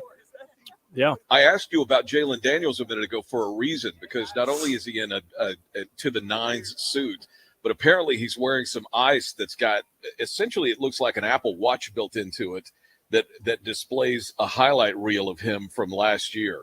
Wow. That's the necklace that he's wearing. That's so a pretty sweet. I want to get a look at that if I were you. That's a pretty sweet NIL out of him. Well, I will tell you this, based on how they're listed in the roster, he's the second tallest member of the Kansas contingent. So they got a really good running back on that team too that's here today, in Devin Neal. And if I'm looking at the right guys at the right time, not a very big guy as far as just what he looks like. Deuce Vaughn wasn't very big last year for K-State, and he did all right. So maybe they'll be okay. Yeah, running backs, it doesn't matter. They come in all different shapes and sizes. That's true. Yeah, some of the best ones are the small ones. Yeah. Right? Right. In small in size. Barry Sanders, Thurman Thomas, Emmitt Smith. You were telling some great stories about interacting with Barry when your brother was playing there and you were in high school, and talking about how much he liked to sleep. Yeah. Well, I think it was kind of a medical deal. He would I'm even talking about during the games. Yeah. I think for a couple of seasons, I believe my brother's sophomore and junior year, they were like the, top 3 or 4 teams in the country offensively. They'd score 50 points a game or whatever. Scored 42 against Nebraska and lost by 21. Yeah. And defensively, they were one of the top 10 worst, and they would give up about 50 points a game. So they had these, they'd score offensively, and then they'd come off the sideline, and there'd be these long drives because the opposing offense would go down the field and typically score a touchdown too. And Barry would come off on the sideline, and he would sit over there on the bench, and he'd have his head down, and he would fall asleep. And I can remember – because I had the opportunity to be on the sideline some when I was earlier, and then our seats were real close, so I had a chance to notice this quite a bit. And I can remember asking my brother what the problem was, and he said they could remember.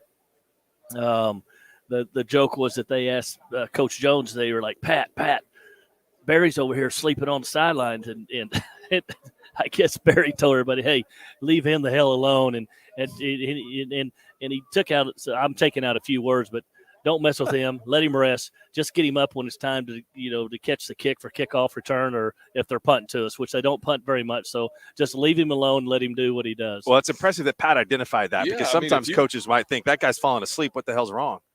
No, if you can score like that, you can nap on the sideline too. That's what I'd say. There's if I was no Pat. doubt. He was the best. I'd put a cot out for him. He was the best player I ever saw live in person. There's no doubt. He's amazing talent, and people had a hard time being able to tackle him in a space. You put him in in a phone booth and you couldn't get that guy down. You'd nonetheless just be able to touch him. But what a great person and very interesting. So his father, Barry's father, they had a brother that played at, I believe, at Northwestern, I believe. And the dad. You're talking about Alva, Northwestern. No, or Northwestern, no, Chicago. Northwestern, Okay, yeah, Chicago. Yeah. All right. You might look that up, see if anyways, whether it's true or not. But the dad, Barry Sanders' dad, my dad used to get so upset with him because he would never wear a Oklahoma State shirt during a game. Wouldn't wear a collared OSU shirt or a Sanders. Never. And sometimes he would be wearing another college team at the OSU game. And my dad used to get on him so much, and he's like, "Are you kidding me? That boy right there, that's the best damn football player in the whole country. You can't support him. You can't wear Oklahoma State jersey." Kind of a different group, but Barry was a great person. I can remember we'd stay up there on the weekends, and we'd go by 9:30 or 10 o'clock at night if we were going out somewhere, and we'd always go by the dorm room, and Mike would knock on the door and open it up, and there'd be Barry just laying there on the couch, and he'd laying there in a pair of shorts and T-shirt and have his Bible there and be watching the football game. Barry wasn't much on going out, spending time out. William Sanders also has been said that he was really more of an OU fan than anything. Was. So the story is that George Walstead went to Wichita to recruit him, and when he had seen the tape, he hid it and prevented it from going out to other people, which is that's fair in recruiting, especially at the time when there's no YouTube and there's no huddle and all those kind of things. So listen, you evaluated talent. I mean, Wichita high school football is not great. He's a small guy. Is the tape that good at the time to know this is a can't-miss player that's going to transcend high school to the collegiate level and be so good? Well, I recruited DeMarco Murray. DeMarco Murray went to Bishop Gorman High School, which is now a prominent national powerhouse, and they play some great teams. They travel all over the country. But back then, the teams they were playing, the other little private schools, it was like a video game with DeMarco on the field. I mean, he could score 8 touchdowns a game. And but it didn't take me long to figure out, hey, this guy's pretty dang good. I don't care who he's playing against. The ability to make people miss and to stay on your feet and to run through tackles and the speed and the size. I never saw Barry Sanders' high school film, but I bet it was unbelievable because I saw it in college where they couldn't tackle him in college. I bet nobody tackled him in high school. But he was not. He didn't look like DeMarco Murray. You know what I'm saying? It wasn't. No. His height, weight, all that wasn't the same. Shoot, he was a couple inches, 2 or 3 inches shorter, probably 3 inches shorter than DeMarco. He was 5'9", 5'8" and a half, 5'9". Is true about Barry or not, but I want it to be, so I'm going to continue to believe it. Which story? You mentioned DeMarco. The recruiting I was reading a story about Taylor. Reading a story about Taylor Tatum. And he said that his bond with DeMarco was a big reason why Oklahoma got back in the hunt. And some people say is a favorite now for him. He's going to announce, I think, next week where he's going to go. But can you give us some insight into what DeMarco brings to the table, staff at OU, in terms of recruiting and what he's able to do day to day? Well, I love DeMarco. DeMarco loves me. We've got a great relationship and have been forever. And I've been very involved with him even the day he left, when he went to the NFL, when he got out of, coaching. I'm the one who told Coach Riley, we need to hire DeMarco Murray when Jay Boulware left. And DeMarco is along the lines, a lot of these guys that you've had a chance to be a part of and have had a chance to coach, they learn to, if they enjoy their experience or they like you as a coach, they tend to take some of the habits on that you've instilled in them and that how you taught them and how you coached them. And I coached hard and I loved harder. And DeMarco is the exact same way. He is the exact same way. He's somewhat of a quiet person. But he knows when to coach harder on the field, but he puts time and effort into making everybody and getting the very, very best out of everybody. And again, here's a guy that had a great college career, had a great NFL career. He's a good-looking guy. He's sharp. Got a beautiful family. I mean, he's got everything going for him. So, you have a chance to be taught by a professional athlete, by a guy who played in the NFL and who knows what it takes in order to get there. And I mean, that's valuable stuff. I was able to recruit some good players because I was able to coach some really good ones early, and I kind of had, I helped get these guys where they are, and whether I did much or not, I told them that, right? So that stuff goes a long ways. Well, I think it's particularly meaningful for a young guy like this kid, for somebody that he recognizes from playing in the NFL and playing on Saturdays at OU, for him to be complimentary and loving towards him and engaging towards him. That's the reason I think that he's got the potential to be a really good recruiter, because he's got that whole package all put together. He does. And again, East Texas, we've had success in East Texas. We've had success in Longview. I'm sure Trent Williams is helping out a little bit more than what people know, in a good way. Not saying he's throwing money around, but when you're from those small towns like that, you have, you got family still there, cousins, grandparents, everybody kind of knows everybody. I mean, that's Longview High School. Longview, Texas is a powerhouse in the state of Texas, in football, and has been for a very, very long time. And when a guy like Trent Williams, who's the best, one of the top, if not the best, one of the top 2 or 3 offensive linemen in the NFL, says, hey, you need to take a seriously hard look about this school. You can go here and they will do this for you. And you got a guy like DeMarco Murray who can help navigate you through all those tough times. I mean, that's what a young man's looking for. That's what a dad's looking for. That's what a mom or a grandparent or a coach or whoever. You're saying it's kind of easy to go into East Texas if you're recruiting against A&M and kind of throw out, who's had more success? Oh, yeah. That's been like that for 25 years. I never had any problem with that, hardly ever. Now, when you go down in Houston, that area, it's a little bit closer to home. But they're believing the hype. They're believing the hype a little bit. Drinking the Kool-Aid, as we call it. Let's take a break. We'll come back. We got another hour of coverage here from Big 12 Media Days. We're going to continue to get some interviews and things that we will put up on the podcast page for you, and we can air tomorrow. So we'll have all the coverage of Oklahoma State here today, regardless of whether we get it on air or not. I believe the Ultimate is even will continue the coverage throughout his show this afternoon from 2 to 4. So, Brad, is it Advanced Laser and Cataract? I am, and let's approach this way. Let's say, like me, you've had LASIK surgery, and everybody knows that LASIK is going to have to be tweaked at some point. Well, rather than getting your LASIK tweaked, what about lens replacement? Then you get the best of both worlds, because lens replacement is the new LASIK.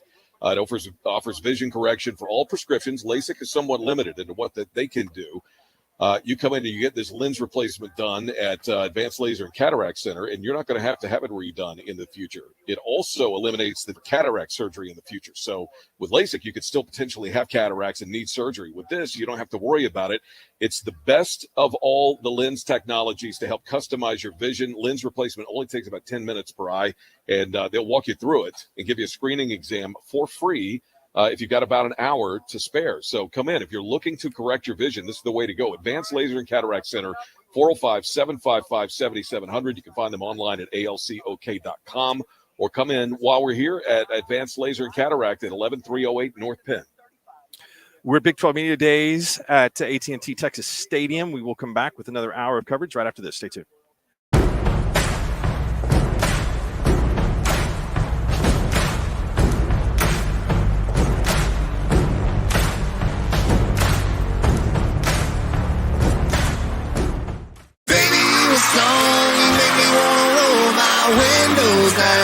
Tyler Hubbard of Florida Georgia Line. Friday, July 21st, Grand Casino Hotel and Resort. Tyler Hubbard. Live. Tickets on sale now at grandboxoffice.com. Don't miss Tyler Hubbard live. Let's brew some beer. We grow the barley that makes your beer. I grow the rice. I grow the hops. I make the steam. No steam, no beer. We make the cans. I bottle the beer. I label the beer. I pack the beer. I deliver the beer. I drop off the beer. I serve the beer.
Another hour of the Middle of the Day Show with Mark Rodgers and Brad Copeland, now on 98.1 FM, WWLS, the Sports Animal. Welcome back. Big 12 Media Days here at AT&T Texas Stadium. Mark Rodgers, Cale Gundy, Brad Copeland is with us today at Advanced Laser and Cataracts. The mascots are getting a lot of run here. Brett Yormark is over, kind of taking questions from the media along to the side of the stage where Sonny Dykes is going to go up there. Cale, your favorite mascot so far? I've got two. The Central Florida Night over here is kind of intrigues me a little bit. That'd be a great Halloween costume there. Yeah, a lot of gold on it. A lot of gold, and he's got a sword there. And then I like the Texas Tech guy. I like the Red Raider. I liked how he was kind of hopping around, bouncing around, had a big hat on, and we've got a pretty good view here in front of us. We got good crew. Maybe we should get some of them over here to The talk UCF Knight has got great peripheral vision, which I think is always important in a mascot face. He can see out of the side. Some of those costumes, like these Cougars, it doesn't look like they can see very much. And that absolutely, I think how hot the costume is important. But the Cougar, we've got the BYU Cougar has got a smaller head, but a little bit better build. You're all of the Cougars. You're all over the place talking Cougars, smaller heads. You're killing me. You're everywhere. Oh my gosh. I would agree with the helmets on the if you can have good vision and be able to look all over the field. So we got a group of young men coming here, some good-looking football players there, dressed up nice today. All these guys dress up today. They come well, they represent well, clean up, good-looking kids, and what a great experience for those guys to come down and be a part of these media days. Cale, do you remember going to media days when you were playing at OU? I don't know that they had this back in the ancient days. They're bound to have some variation of it, didn't they? I'm going to say no, because one, I'm glad Mark answered that for me because I can't remember that far back, but I don't think we had any of these media days. I don't recall any media days. Maybe one on campus for the local media. Yeah, but never for all the programs. So what used to happen back in that day, in the late 80s, 70s. I wasn't involved in the 70s. I was saying a 90s even guy. before, Right, before the ancient times. This is like back BC instead of AD. I'm old, but not that old. They had a thing called the Big 8 Skyriders Tour where you would get on an airplane and you would go to a different school. I remember that. Every day. Now, the tales, it was just completely debaucherous. I mean, I think all those guys have probably had to do a lot of praying to get forgiveness for some of the things that happened there. So those stories we can't even tell. We can't even tell on the podcast. So here comes our mountaineer over here. That is not the mountaineer, Cale. What is he? That is the old Trapper beef jerky guy. Oh, you're kidding! Yeah, it's almost identical. You don't want to try and trick Mark with that one. He became an expert at it last year. The difference between the I was old just about Trapper to beef ask if jerky you'd had any run-ins with the Trapper yet. He's not carrying a weapon. Now, I don't know. Maybe he's walking up to the West Virginia cheerleaders. I don't know if he's offering Are him you sure? his beef jerky. Now, look at the Cincinnati guy. This is the tallest mascot I think I've ever seen. And he has size-appropriate feet also. Very large feet. But the Cincinnati mascot is the tallest of all the mascots. So that's not the West Virginia mascot. Are you positive? No. Because he's hanging out in the with all the mascots and the cheerleaders like he's involved. Why would the beef jerky guy just be hanging out with all the mascots and the cheerleaders? Okay. All right. I apologize. Well, there's a brotherhood of mascots. I'm sure if the cat mascot was there or the old sports animal was there, they'd be right in the middle of it too. All right. There's a lot going on in front of us. As we say, I can see Jalen Daniels now. Is he limping? I also can see the old Trapper mascot and the Mountaineer basically in the same spot. So the old Trapper guy is down there. He has got more of a coonskin cap than the West Virginia guy, who you can identify with his mullet. The old Trapper guy does not have a mullet, but he's got a better beard. So what's the beef jerky guy do? He just hands out beef jerky. That's down kind there. of aggressively tries to force beef jerky on you, according to Mark. Is beef jerky a big sponsor of the Big 12? It's the sponsor. Oh. It's the sponsor of the event. Big 12 Media Days brought to you by Old Trapper. And there's all the beef jerky that you want down there. All of it. We've got a nice little place, and I think that's where the Cub reporters do some of their interviews. And he should be down there, but he's hanging out with the cheerleaders and the other real mascots. Will you ask us tomorrow? Will you tell us tomorrow? Ask your brother if he would rather talk to those Cub reporters than you. That's a good question there. I think we would. Well, I'm not even going to say. I haven't seen him in like 2 hours. Yeah, he disappeared. He went back to hair and makeup. I think no, that is never a problem. Once that gets on in the morning, it does not move. It can last F4s, F5s, the whole deal. It go all the way through the night.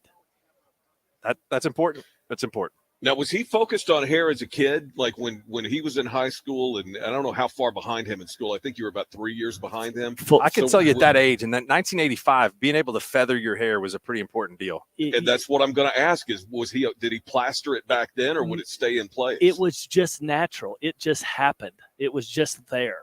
He could wake up in the morning and it was just there. Where like I had to wake up and use a little bit of the smaller blow dryer, just a little bit on this side, and a little bit of mousse. I used to work a little mousse, his was just natural. I mean, he could sleep on one side of his head for 12 hours and wake up and it just, boom, just pop open like a flower. Did he carry a brush in his back pocket? No, because he didn't need to. He didn't need it. It just happened. You were king of the mountain if you could have that natural feather like that. Yeah. And then he started to, I don't know what he's doing now, if he's getting perms or I don't know if he puts stuff in it at nighttime, if he sleeps with a cap on. I don't know what he's doing, but he's doing something. Yeah, it does. It looks pretty good. It looks pretty good. We got some text coming in on the Text Connect line, and you can interact with us also at 405-900-9957. Cale looks big. How much are you benching these days? Is what one of the questions were. If you're working out this morning, there you go. That's for the fee. I like it. I'm You're not maxing on the bench, right? I mean, you might go to the weight room and get some reps in. I gave that up. No, I'm trying to keep it all off. The only thing I've occasionally some 12-ounce cans, He's lifting 12 ounces at a time. I don't think that they meant that as a negative. I think they were meaning that as positive. So, thank you. I look better than that. Some of those mascots down there, I know that for sure. Especially the beef jerky guy. Yeah, he's. All right, here's another question that we talked about a little bit on offense last year. Personnel wise, you said it doesn't matter if you've got great players. OU's kind of struggled a little bit on third and fourth down. Whoa! I said it doesn't matter if you. You said that the formations aren't as important as the guys, right? Oh yeah, correct. Okay. Third and fourth down. Personnel, I guess, can be important on those positions to put some bigger guys on the field. But is there any particular reason for struggling on those third and fourth and shorts? I mean, there's a lot of different reasons. I mean, it could be somebody missed an assignment. Could be maybe your offensive line up front's not as physical and as strong as the defensive line. Maybe somebody didn't cut somebody off on a backside zone, and somebody gets through a gap. Because everybody pretty much knows if you're going to have, 6 third and shorts a game, probably 4 of those 6, everybody knows the 2 or 3 plays you're going to run, and they try to bring everybody down in the box and squeeze everybody in there. So it just, everything becomes more difficult and it's more challenging because the defense really knows what your type of team you are and what's coming, if you're really good, then the defense doesn't matter if they know they can't stop you at all. Yeah, I was going to ask you, how much of a cat and mouse game is it to try to necessarily trick the other team, or you're just going to say, this is what we do, and we got Trent Williams, and so we're going to go right there? Well, back in the day years ago, we at OU, we'd line up in that I formation. We just run right downhill. We run inside power and outside power, and occasionally we'd mix in an ISO. But, I mean, we were going to block everybody down. We were going to kick everybody out, and we had a tailback that went downhill either in that A gap, which is between the center and the guard, or that B gap between the guard and tackle. And I used to tell them, do not stop for anybody. And no matter who's in your way, you run them over. So, I mean, it was all about getting that first down. And, we developed an attitude and, we were pretty good at it. You had the Trent Williams and Lane Johnsons and, Adrian Petersons and the Marco Murrays and those guys. And, again, the better the players, the better opportunity you're going to have in those situations. You've had a chance. Cale, I was going to ask Go ahead, Brad.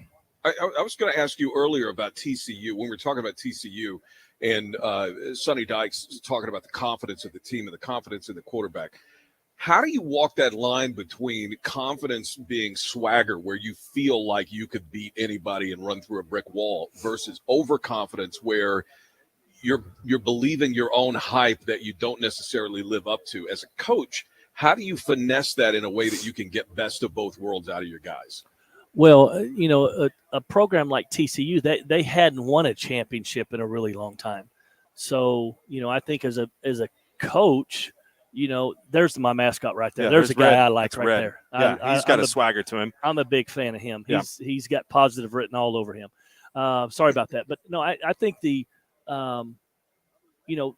hadn't accomplished anything. And again, like what you hear these coaches will say, you get halfway during the season, you can be 6-0. Well, what do you get for 6-0? You don't get nothing.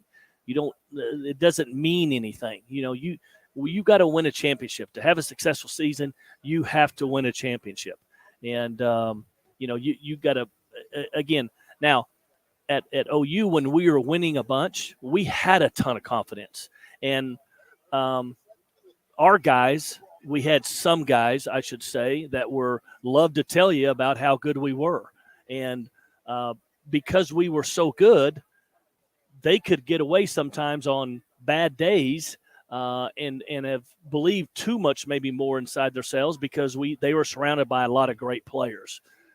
So Baker Mayfield, every time he stepped on the field, I mean, there was nobody that could beat us, period. That was his mentality. And that was his mentality every day we went into a practice against the defense. And he got everybody around him believing that. And sometimes I'm sure that's what Georgia's like right now. I'm sure Georgia is exactly like that. The last 2 years, I promise you, those guys got to where they knew, I mean, we're really damn good, but they wanted to continue to go out and chase and win that first national championship 2 years ago, and then to back it up and come back and do it again, which is even harder. Guys, it's hard to win. It's hard to win championships. It's hard to do it consistently. No, I believe you. You've had a chance. We talked a lot about TCU today after visiting with Sonny. They're ranked low in the league. You've seen the preseason projections for these teams. Is there anybody you think is rated a little too low or a little too high? Probably, I'm guessing that you might think Texas is a little too high at number one. Who else are you going to put up there? I mean, again, you got. I think Kansas State. At the Kansas end of the day, Kansas State has got a quarterback that played a bunch. They've got a really good offensive line. Kansas State's going to be in the mix of it at the end of the day. I firmly believe. Then I'll play Oklahoma, and I think Texas will be in the mix of it. I think OU can be in the mix of it this year. And I think TCU can be in the mix of it. Those are the four teams that I think at the end of the day that are going to be have the opportunity to compete for the championship here in December. There's our man Dana Holgerson. Yeah, boy, he looks he's good been there. Here early. Dana's hair is very under control today. He's going somewhere on a mission. We can see if we can get him over here. Yeah, I can get him. I'll shoot him a text. I think Dana's the anti-Mike Gundy, isn't he, in terms of the hair? No. He had a lot of the back. It can get pretty wild down there. Yeah, on the back end. Yeah, the back third looks like it could be in the Gundy family, and but the first 2/3 of it, there's not much opposite. there. Yeah, it's complete opposite. Yeah. I'll tell you this. No, that's what I'm saying. He's the opposite of Mike. He's not he's Mike's polar opposite. Not in the family. But the back third, he's got a good flow going back there. The other 2/3, it's kind of like our man Josh Lepton. He just but Josh does his on purpose though. No matter what is going true. on with that lid, he usually has an interesting group of females around him. I'm not saying that it is just some people it's a blessing and some people it's a curse. Well, I know Dana. I've known Dana for a very long time. I've been around him outside of football. Probably just as much or more than around football. When I recruited Houston a lot, we have some of the same friends that we run around with and go out and have dinner and this and that, And I don't know how he got that done, but he does. He does get it done. Well, shoot him a text. I believe he was just visiting with John Underwood, so I know he's got some places to go. But TCU's being a little disrespected. I think that they're not given a little bit more respect than what they are, and probably Kansas State too. Chris Kleiman won a bunch clearly at North Dakota State. He wasn't the first guy that invented winning there, but what makes him such a successful coach? I think the schemes, attitude. execution. No, it's the attitude and the toughness that they have, and that's just kind of who their teams are. That's kind of what Kansas State's been. It's what they were. They've always been. And then they scheme. They know who they are. They don't try to get outside of who they are. They know they don't want the quarterback throwing 40 times a game. That's not what they want to do. They're going to they're going to try to run the ball, and they're going to be physical, and they're going to try to take care of the football, and let their defense play really good. You build that. Dean is dressed. Hi, Dean. Dean is dressed for going out tonight. I mean, he is looking good. Speaking of flow. Yeah. Yeah, Dean's got good hair, too. Yeah, Dean's always had Dean good hair. He's got good flow. He can't be on TV but that long see, without Dean, great hair. Dean has natural flow. He don't put the products in it, maybe a little bit, but he don't put all the gook in it that my brother does. You're right. Dean's got No doubt some about good that. natural stuff. A good flow goes a long ways. It definitely does. Okay. There's no arguing that point. I assume that if you're going to talk about a culture and toughness like that at Kansas State, you got to develop that in practice. Some coaches would say, hey, look, we don't want to have a lot of contact in practice. Some would say it's worth it if there's a couple of guys that maybe aren't with us because of injury later in the year. How do you balance that? Great question. So when I was at OU in the early 2000s, for about the first 12 years, you guys were killing each other. We were killing each other. It was almost like a bloodbath. We'd go to inside drill, and what inside drill is for people that are listening, it's all running plays. There's no wide receivers, and so you just have tight end to tight end, and you have your backfield. And the defense would have all their defensive line, linebackers, and a couple safeties, and no corners. So it's 9-on-9, and every single play is run between the tight end and the tight end, and the offense knows it. And the defense knows it. I've been places, or I've talked to coaches in college that do this, and I also have been to certain high schools in the state of Texas that do this. They will line up and they will tell the defense, we are running the ball right here. And so everybody knows. They don't want to be tricked or anything. But, I mean, we were so physical, so physical. But that was back before we had all this concussion stuff. I mean, we couldn't have done that back then, and that's why they try to stay away from it now, because you get nicked in a concussion, you're out for 2 games. And but we used to run downhill. I mean, I can remember being in meetings and talking to my guys, just a physicality, and they better not stop you. I mean, it get heated. But we had guys play every Saturday. We never had guys that would get concussions. They probably had them, but they just didn't check them back then. So it's hard to develop that. It's very hard. Again, the better the player, probably the tougher you're going to be.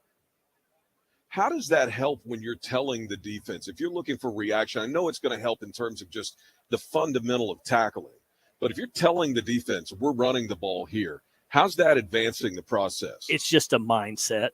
It's just, hey, we're going to run the ball right here. You guys can't do a damn thing about it.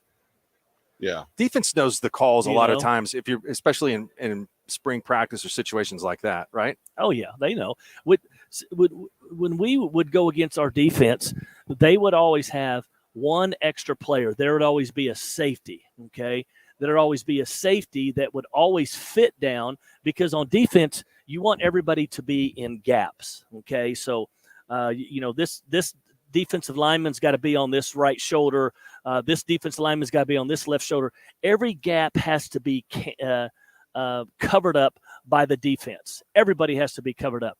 And so that extra safety they would bring down, and when Coach Venables was there and Mike Stoops was there, they would bring that safety down. He would be at the line of scrimmage. My guy would run downhill, and we'd be running mostly back then powers, which, our tailbacks were 8 yards deep or 8.5 or whatever, and that extra safety would hit my guy. He'd be sitting in that hole alone by himself, and it was just either we're going to run him over, and it got into one of those deals where, I mean, it was just it was a bloodbath. I mean, it was ugly, but we had that mentality, and that's how we played. Here comes this is our guy here, you think? Yeah.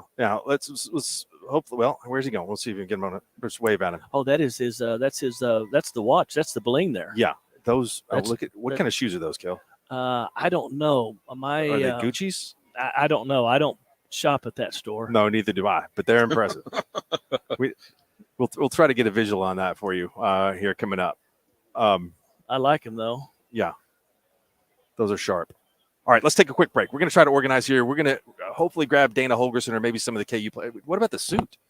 It's got a little glow to it. It's clean. It's nice. It's really nice. Big 12 Media Days brought to you by Fire Lake Grand Casino. Fire Lake Casino, as well as Bud Light. Brad is at Advanced Laser and Cataract Center in Oklahoma City.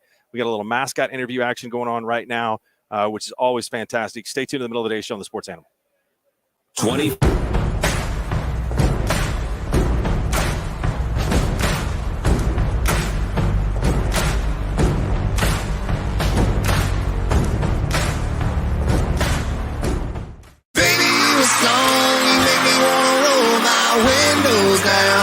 Tyler Hubbard of Florida Georgia Line. Friday, July 21st, Grand Casino Hotel and Resort. Tyler Hubbard. Live.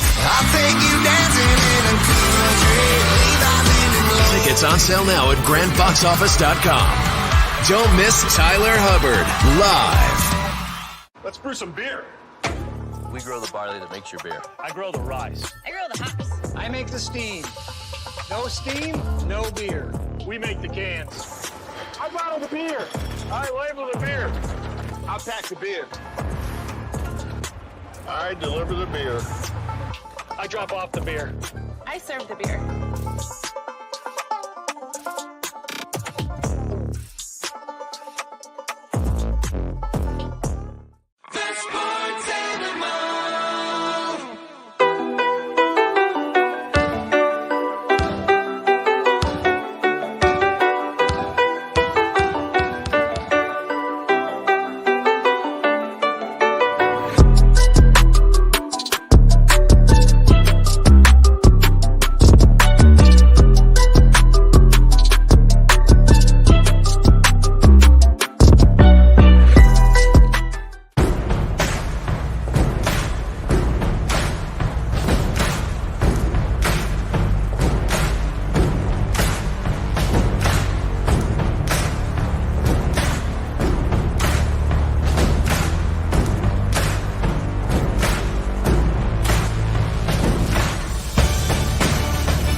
Welcome back.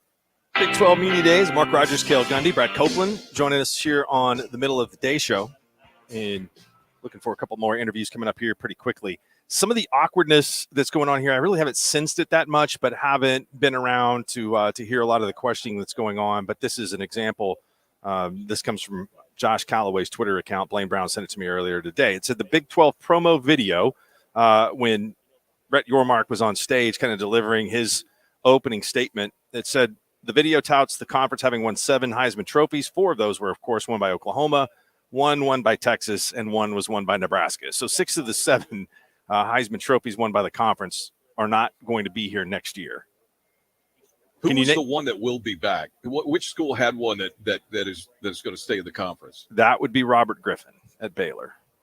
Oh, yeah. Okay. Yeah, of course it was. Hey, you guys were talking about teams being disrespected earlier, K-State, TCU. What about the disrespect towards Kansas? I mean, I realize Kansas defense wasn't great, and they did kind of fall apart down the stretch last year, but they've got the Offensive Player of the Year. They're picked number 1 preseason, not pick number 1, but they have the number 1 quarterback and number 1 offensive player in Jalen Daniels, who we were talking about earlier. I mean, what kind of disrespect is that they're picked as low as they are in the conference?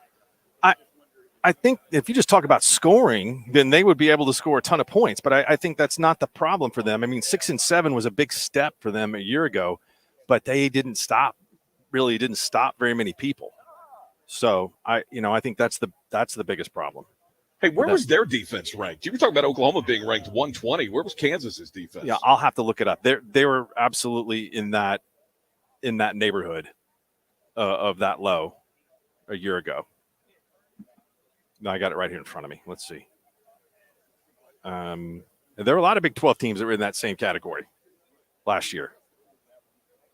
Yeah, there was really not. I can't think of a defensive powerhouse that was in the conference last year. Okay, we're going to have Jalen Daniels here coming up in a second. Anyway, only 4 teams in Division I rated lower than Kansas on defense last year. That was Charlotte, Georgia Southern, Colorado, and South Florida. South Florida gave up 516 yards a game on offense. That is absolutely ridiculous. Or on defense. Kansas was 469.4. And Oklahoma's was what? 461. Only 8 yards difference. Okay. Can you get a look at the necklace? Are you seeing it? Can you see the highlight playing on it? I don't know. He's coming back here in just a second. No, but we're going to have him. And so if you're watching on the any of our social media feeds, you're going to be able to see it. You will be able to see it. Hey, give us a plug for Advanced Laser and Cataract. What's going on today on North Penn? Advanced Laser and Cataract Center. If you're over 40 and you're interested in getting your vision corrected, I was just talking to one of the guys from here, and he was giving me a lot of insight into it because I've had LASIK, but my LASIK is not up to par with what it was when I first had it done. You can get lens replacement. It is the new LASIK, and you can correct vision problems that previously were not correctable. All prescriptions can be corrected with lens replacement. LASIK is somewhat limited into what it can do. It's permanent vision correction. LASIK's temporary, and it will prevent the need for cataract surgery in the future. With LASIK, you could still need cataract surgery. So if you're thinking about vision correction, you want to come to Advanced Laser and Cataract Center and find out why what they do is different. It is the best lens technologies available to help customize your vision. It only takes about 10 minutes per eye. And what was really interesting to me is he was telling me, even after the lenses are replaced, they can go back in and tweak that vision without doing another surgery. It almost is mind-blowing. It takes an hour to get a free screening. Come in and see what they can do. If you want to see far and you want to see near, you have to come here to Advanced Laser and Cataract Center, 11308 North Penn. All right, and our coverage here at Big 12 Media Days is brought to you by Fire Lake Grand Casino and Fire Lake Casino, also Bud Light, and we will be here again tomorrow and have much more coverage for you after the show ends today. We will continue to check in with Jim throughout the afternoon and have much more on our social media websites and app. So look forward to that. It's always cool just to be here. Kind of signals the beginning of the football season. So it is, I'll tell you what, it is hotter than you know what down here today. The rain just kind of cooked us for the last couple of days. It's yeah, that's what I was saying that this morning. Between all the rain that we've had and the fact that we're going to get to around 100 today, it's just going to be a swampy swampy afternoon. It's a good way to describe it. There'll be a lot of perspiration. That's for sure. Okay, so Mike Gundy will be at the podium at 3:00 this afternoon. We'll get to hear from him. I have not, of all the people that are walking around today, I have not seen the OSU players. So it depends on what responsibility they have with the networks, which are not here on the field, but I have not really seen them around today. They've got here Colin Oliver, also Corey Black, corner, Brendan Presley at wide receiver, and Preston Wilson, the offensive lineman, get the most returning starts for them up front. Kat, what did you think of Brendan Presley recruiting him out of Bixby? A little undersized, but was a very electric player. Electric player, little undersized. We probably kind of stayed away from him because we kind of felt like we had some smaller guys, and you just got to be careful taking too many of those guys. And so that's why we did not really get involved. But definitely a really good player. He's got a chance to be special for them this year, I believe. Braylon Presley, a little bit smaller, but also a guy that can make a lot of people miss. Yeah, that was kind of some weird things, he wanted to play. Was he the one that wanted to play running back? Yeah, wanted to be, I think, utilizing a little bit more variety of ways. Yeah. I didn't think word on streets was he didn't like a lot of contact. And there was more contact in college than there was in high school. Right. So where's he at now? He go to Tulsa. Yeah. So hopefully he can continue to be good there. I know they've had great high school careers. They were really, really special.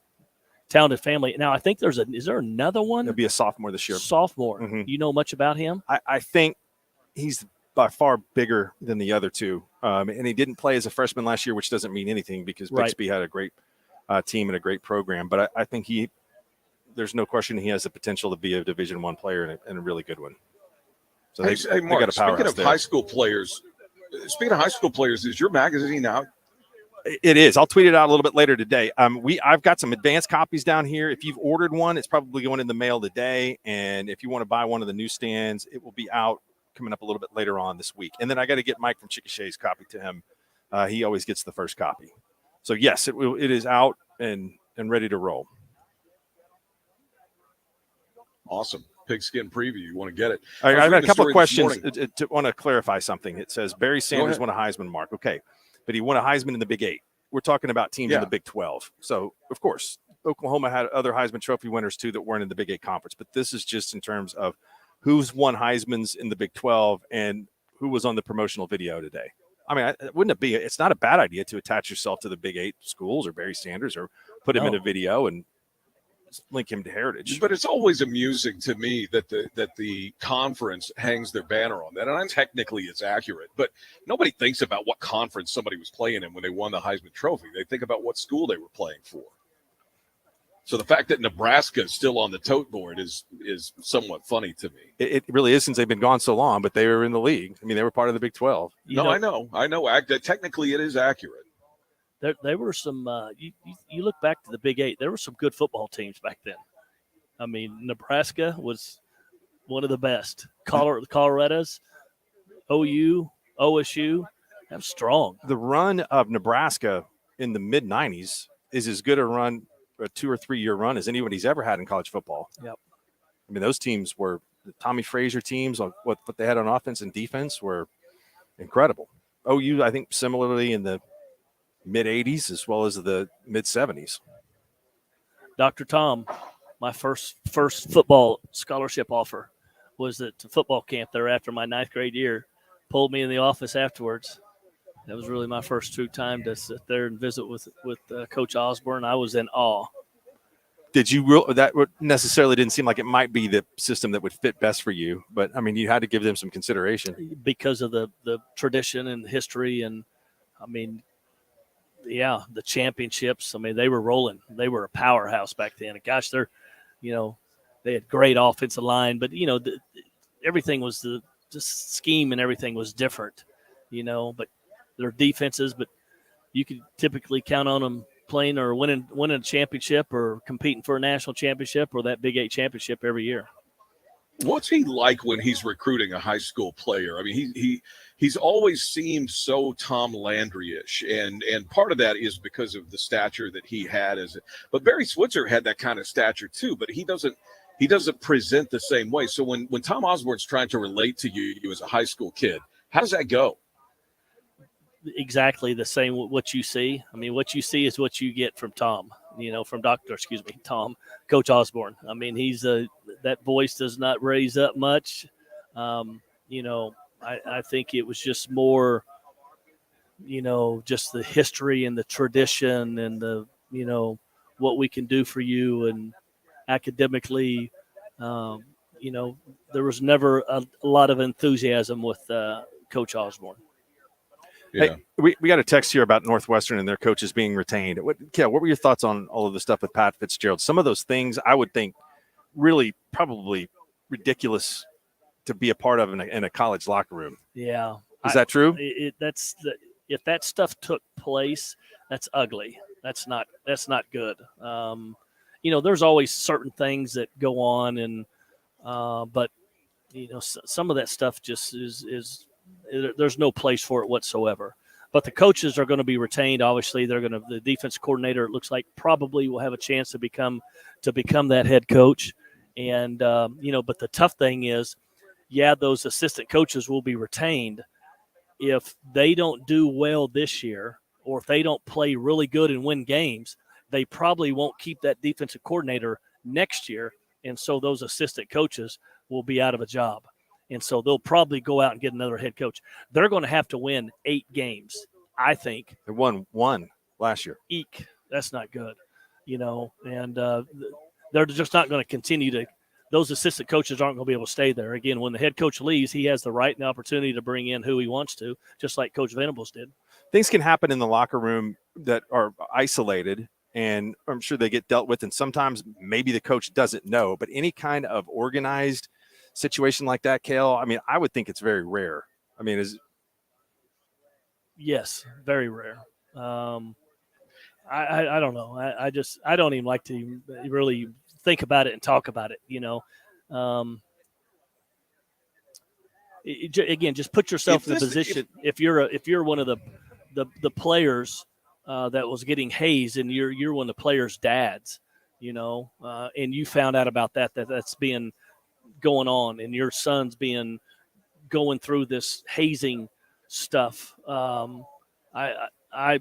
Immediately my mind is, I'm thinking, I'm up there knocking on that door. I want to talk to somebody.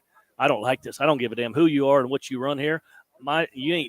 Nobody puts hands on my kid. Nobody's going to humiliate my son like that. I don't care if it's a joke or not. No, we're not doing that. That's not a good thing.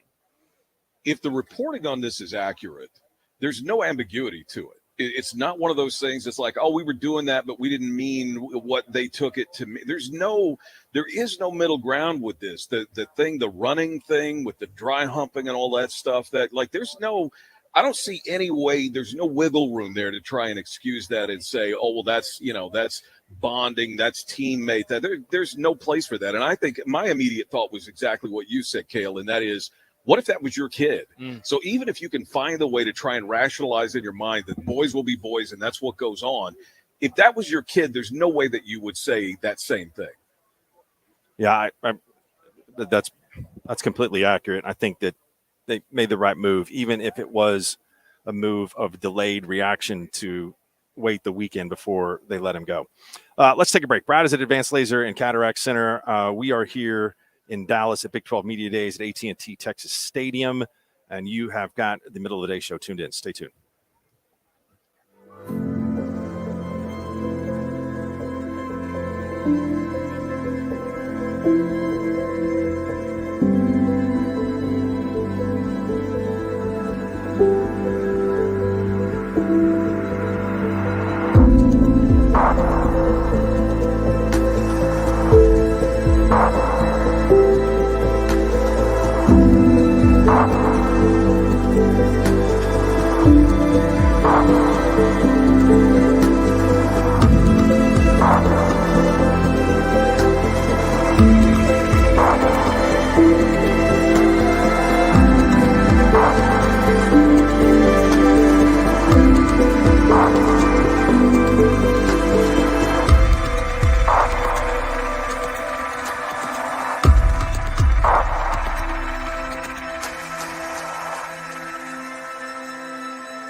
The OSU players had a little bit of travel difficulty today, but I think they have just arrived here, so their afternoon is going to be kind of cranked up and a little bit busy. I was non-football related topic, very much following Christopher Eubanks, the American playing at Wimbledon, that beat Tsitsipas 2 days ago. Played Daniel Medvedev, who's the 3 seed in Wimbledon today, and had a 2-1 lead and lost 7-6 in a tiebreaker, and then got destroyed in the final set. So his run ends, but it's been a pretty good month for him, winning a tournament in, I believe, winning a tournament in Spain, and then making it to the quarterfinals of Wimbledon.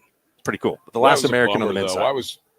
I was pulling for that guy. What a great story. But yeah, I mean, it just not quite enough gas, but still a great story. Hey, I've got a question for you, Mark. We never got an update today. Did you get your car figured out yesterday? Yeah, the radio. Okay, the radio situation.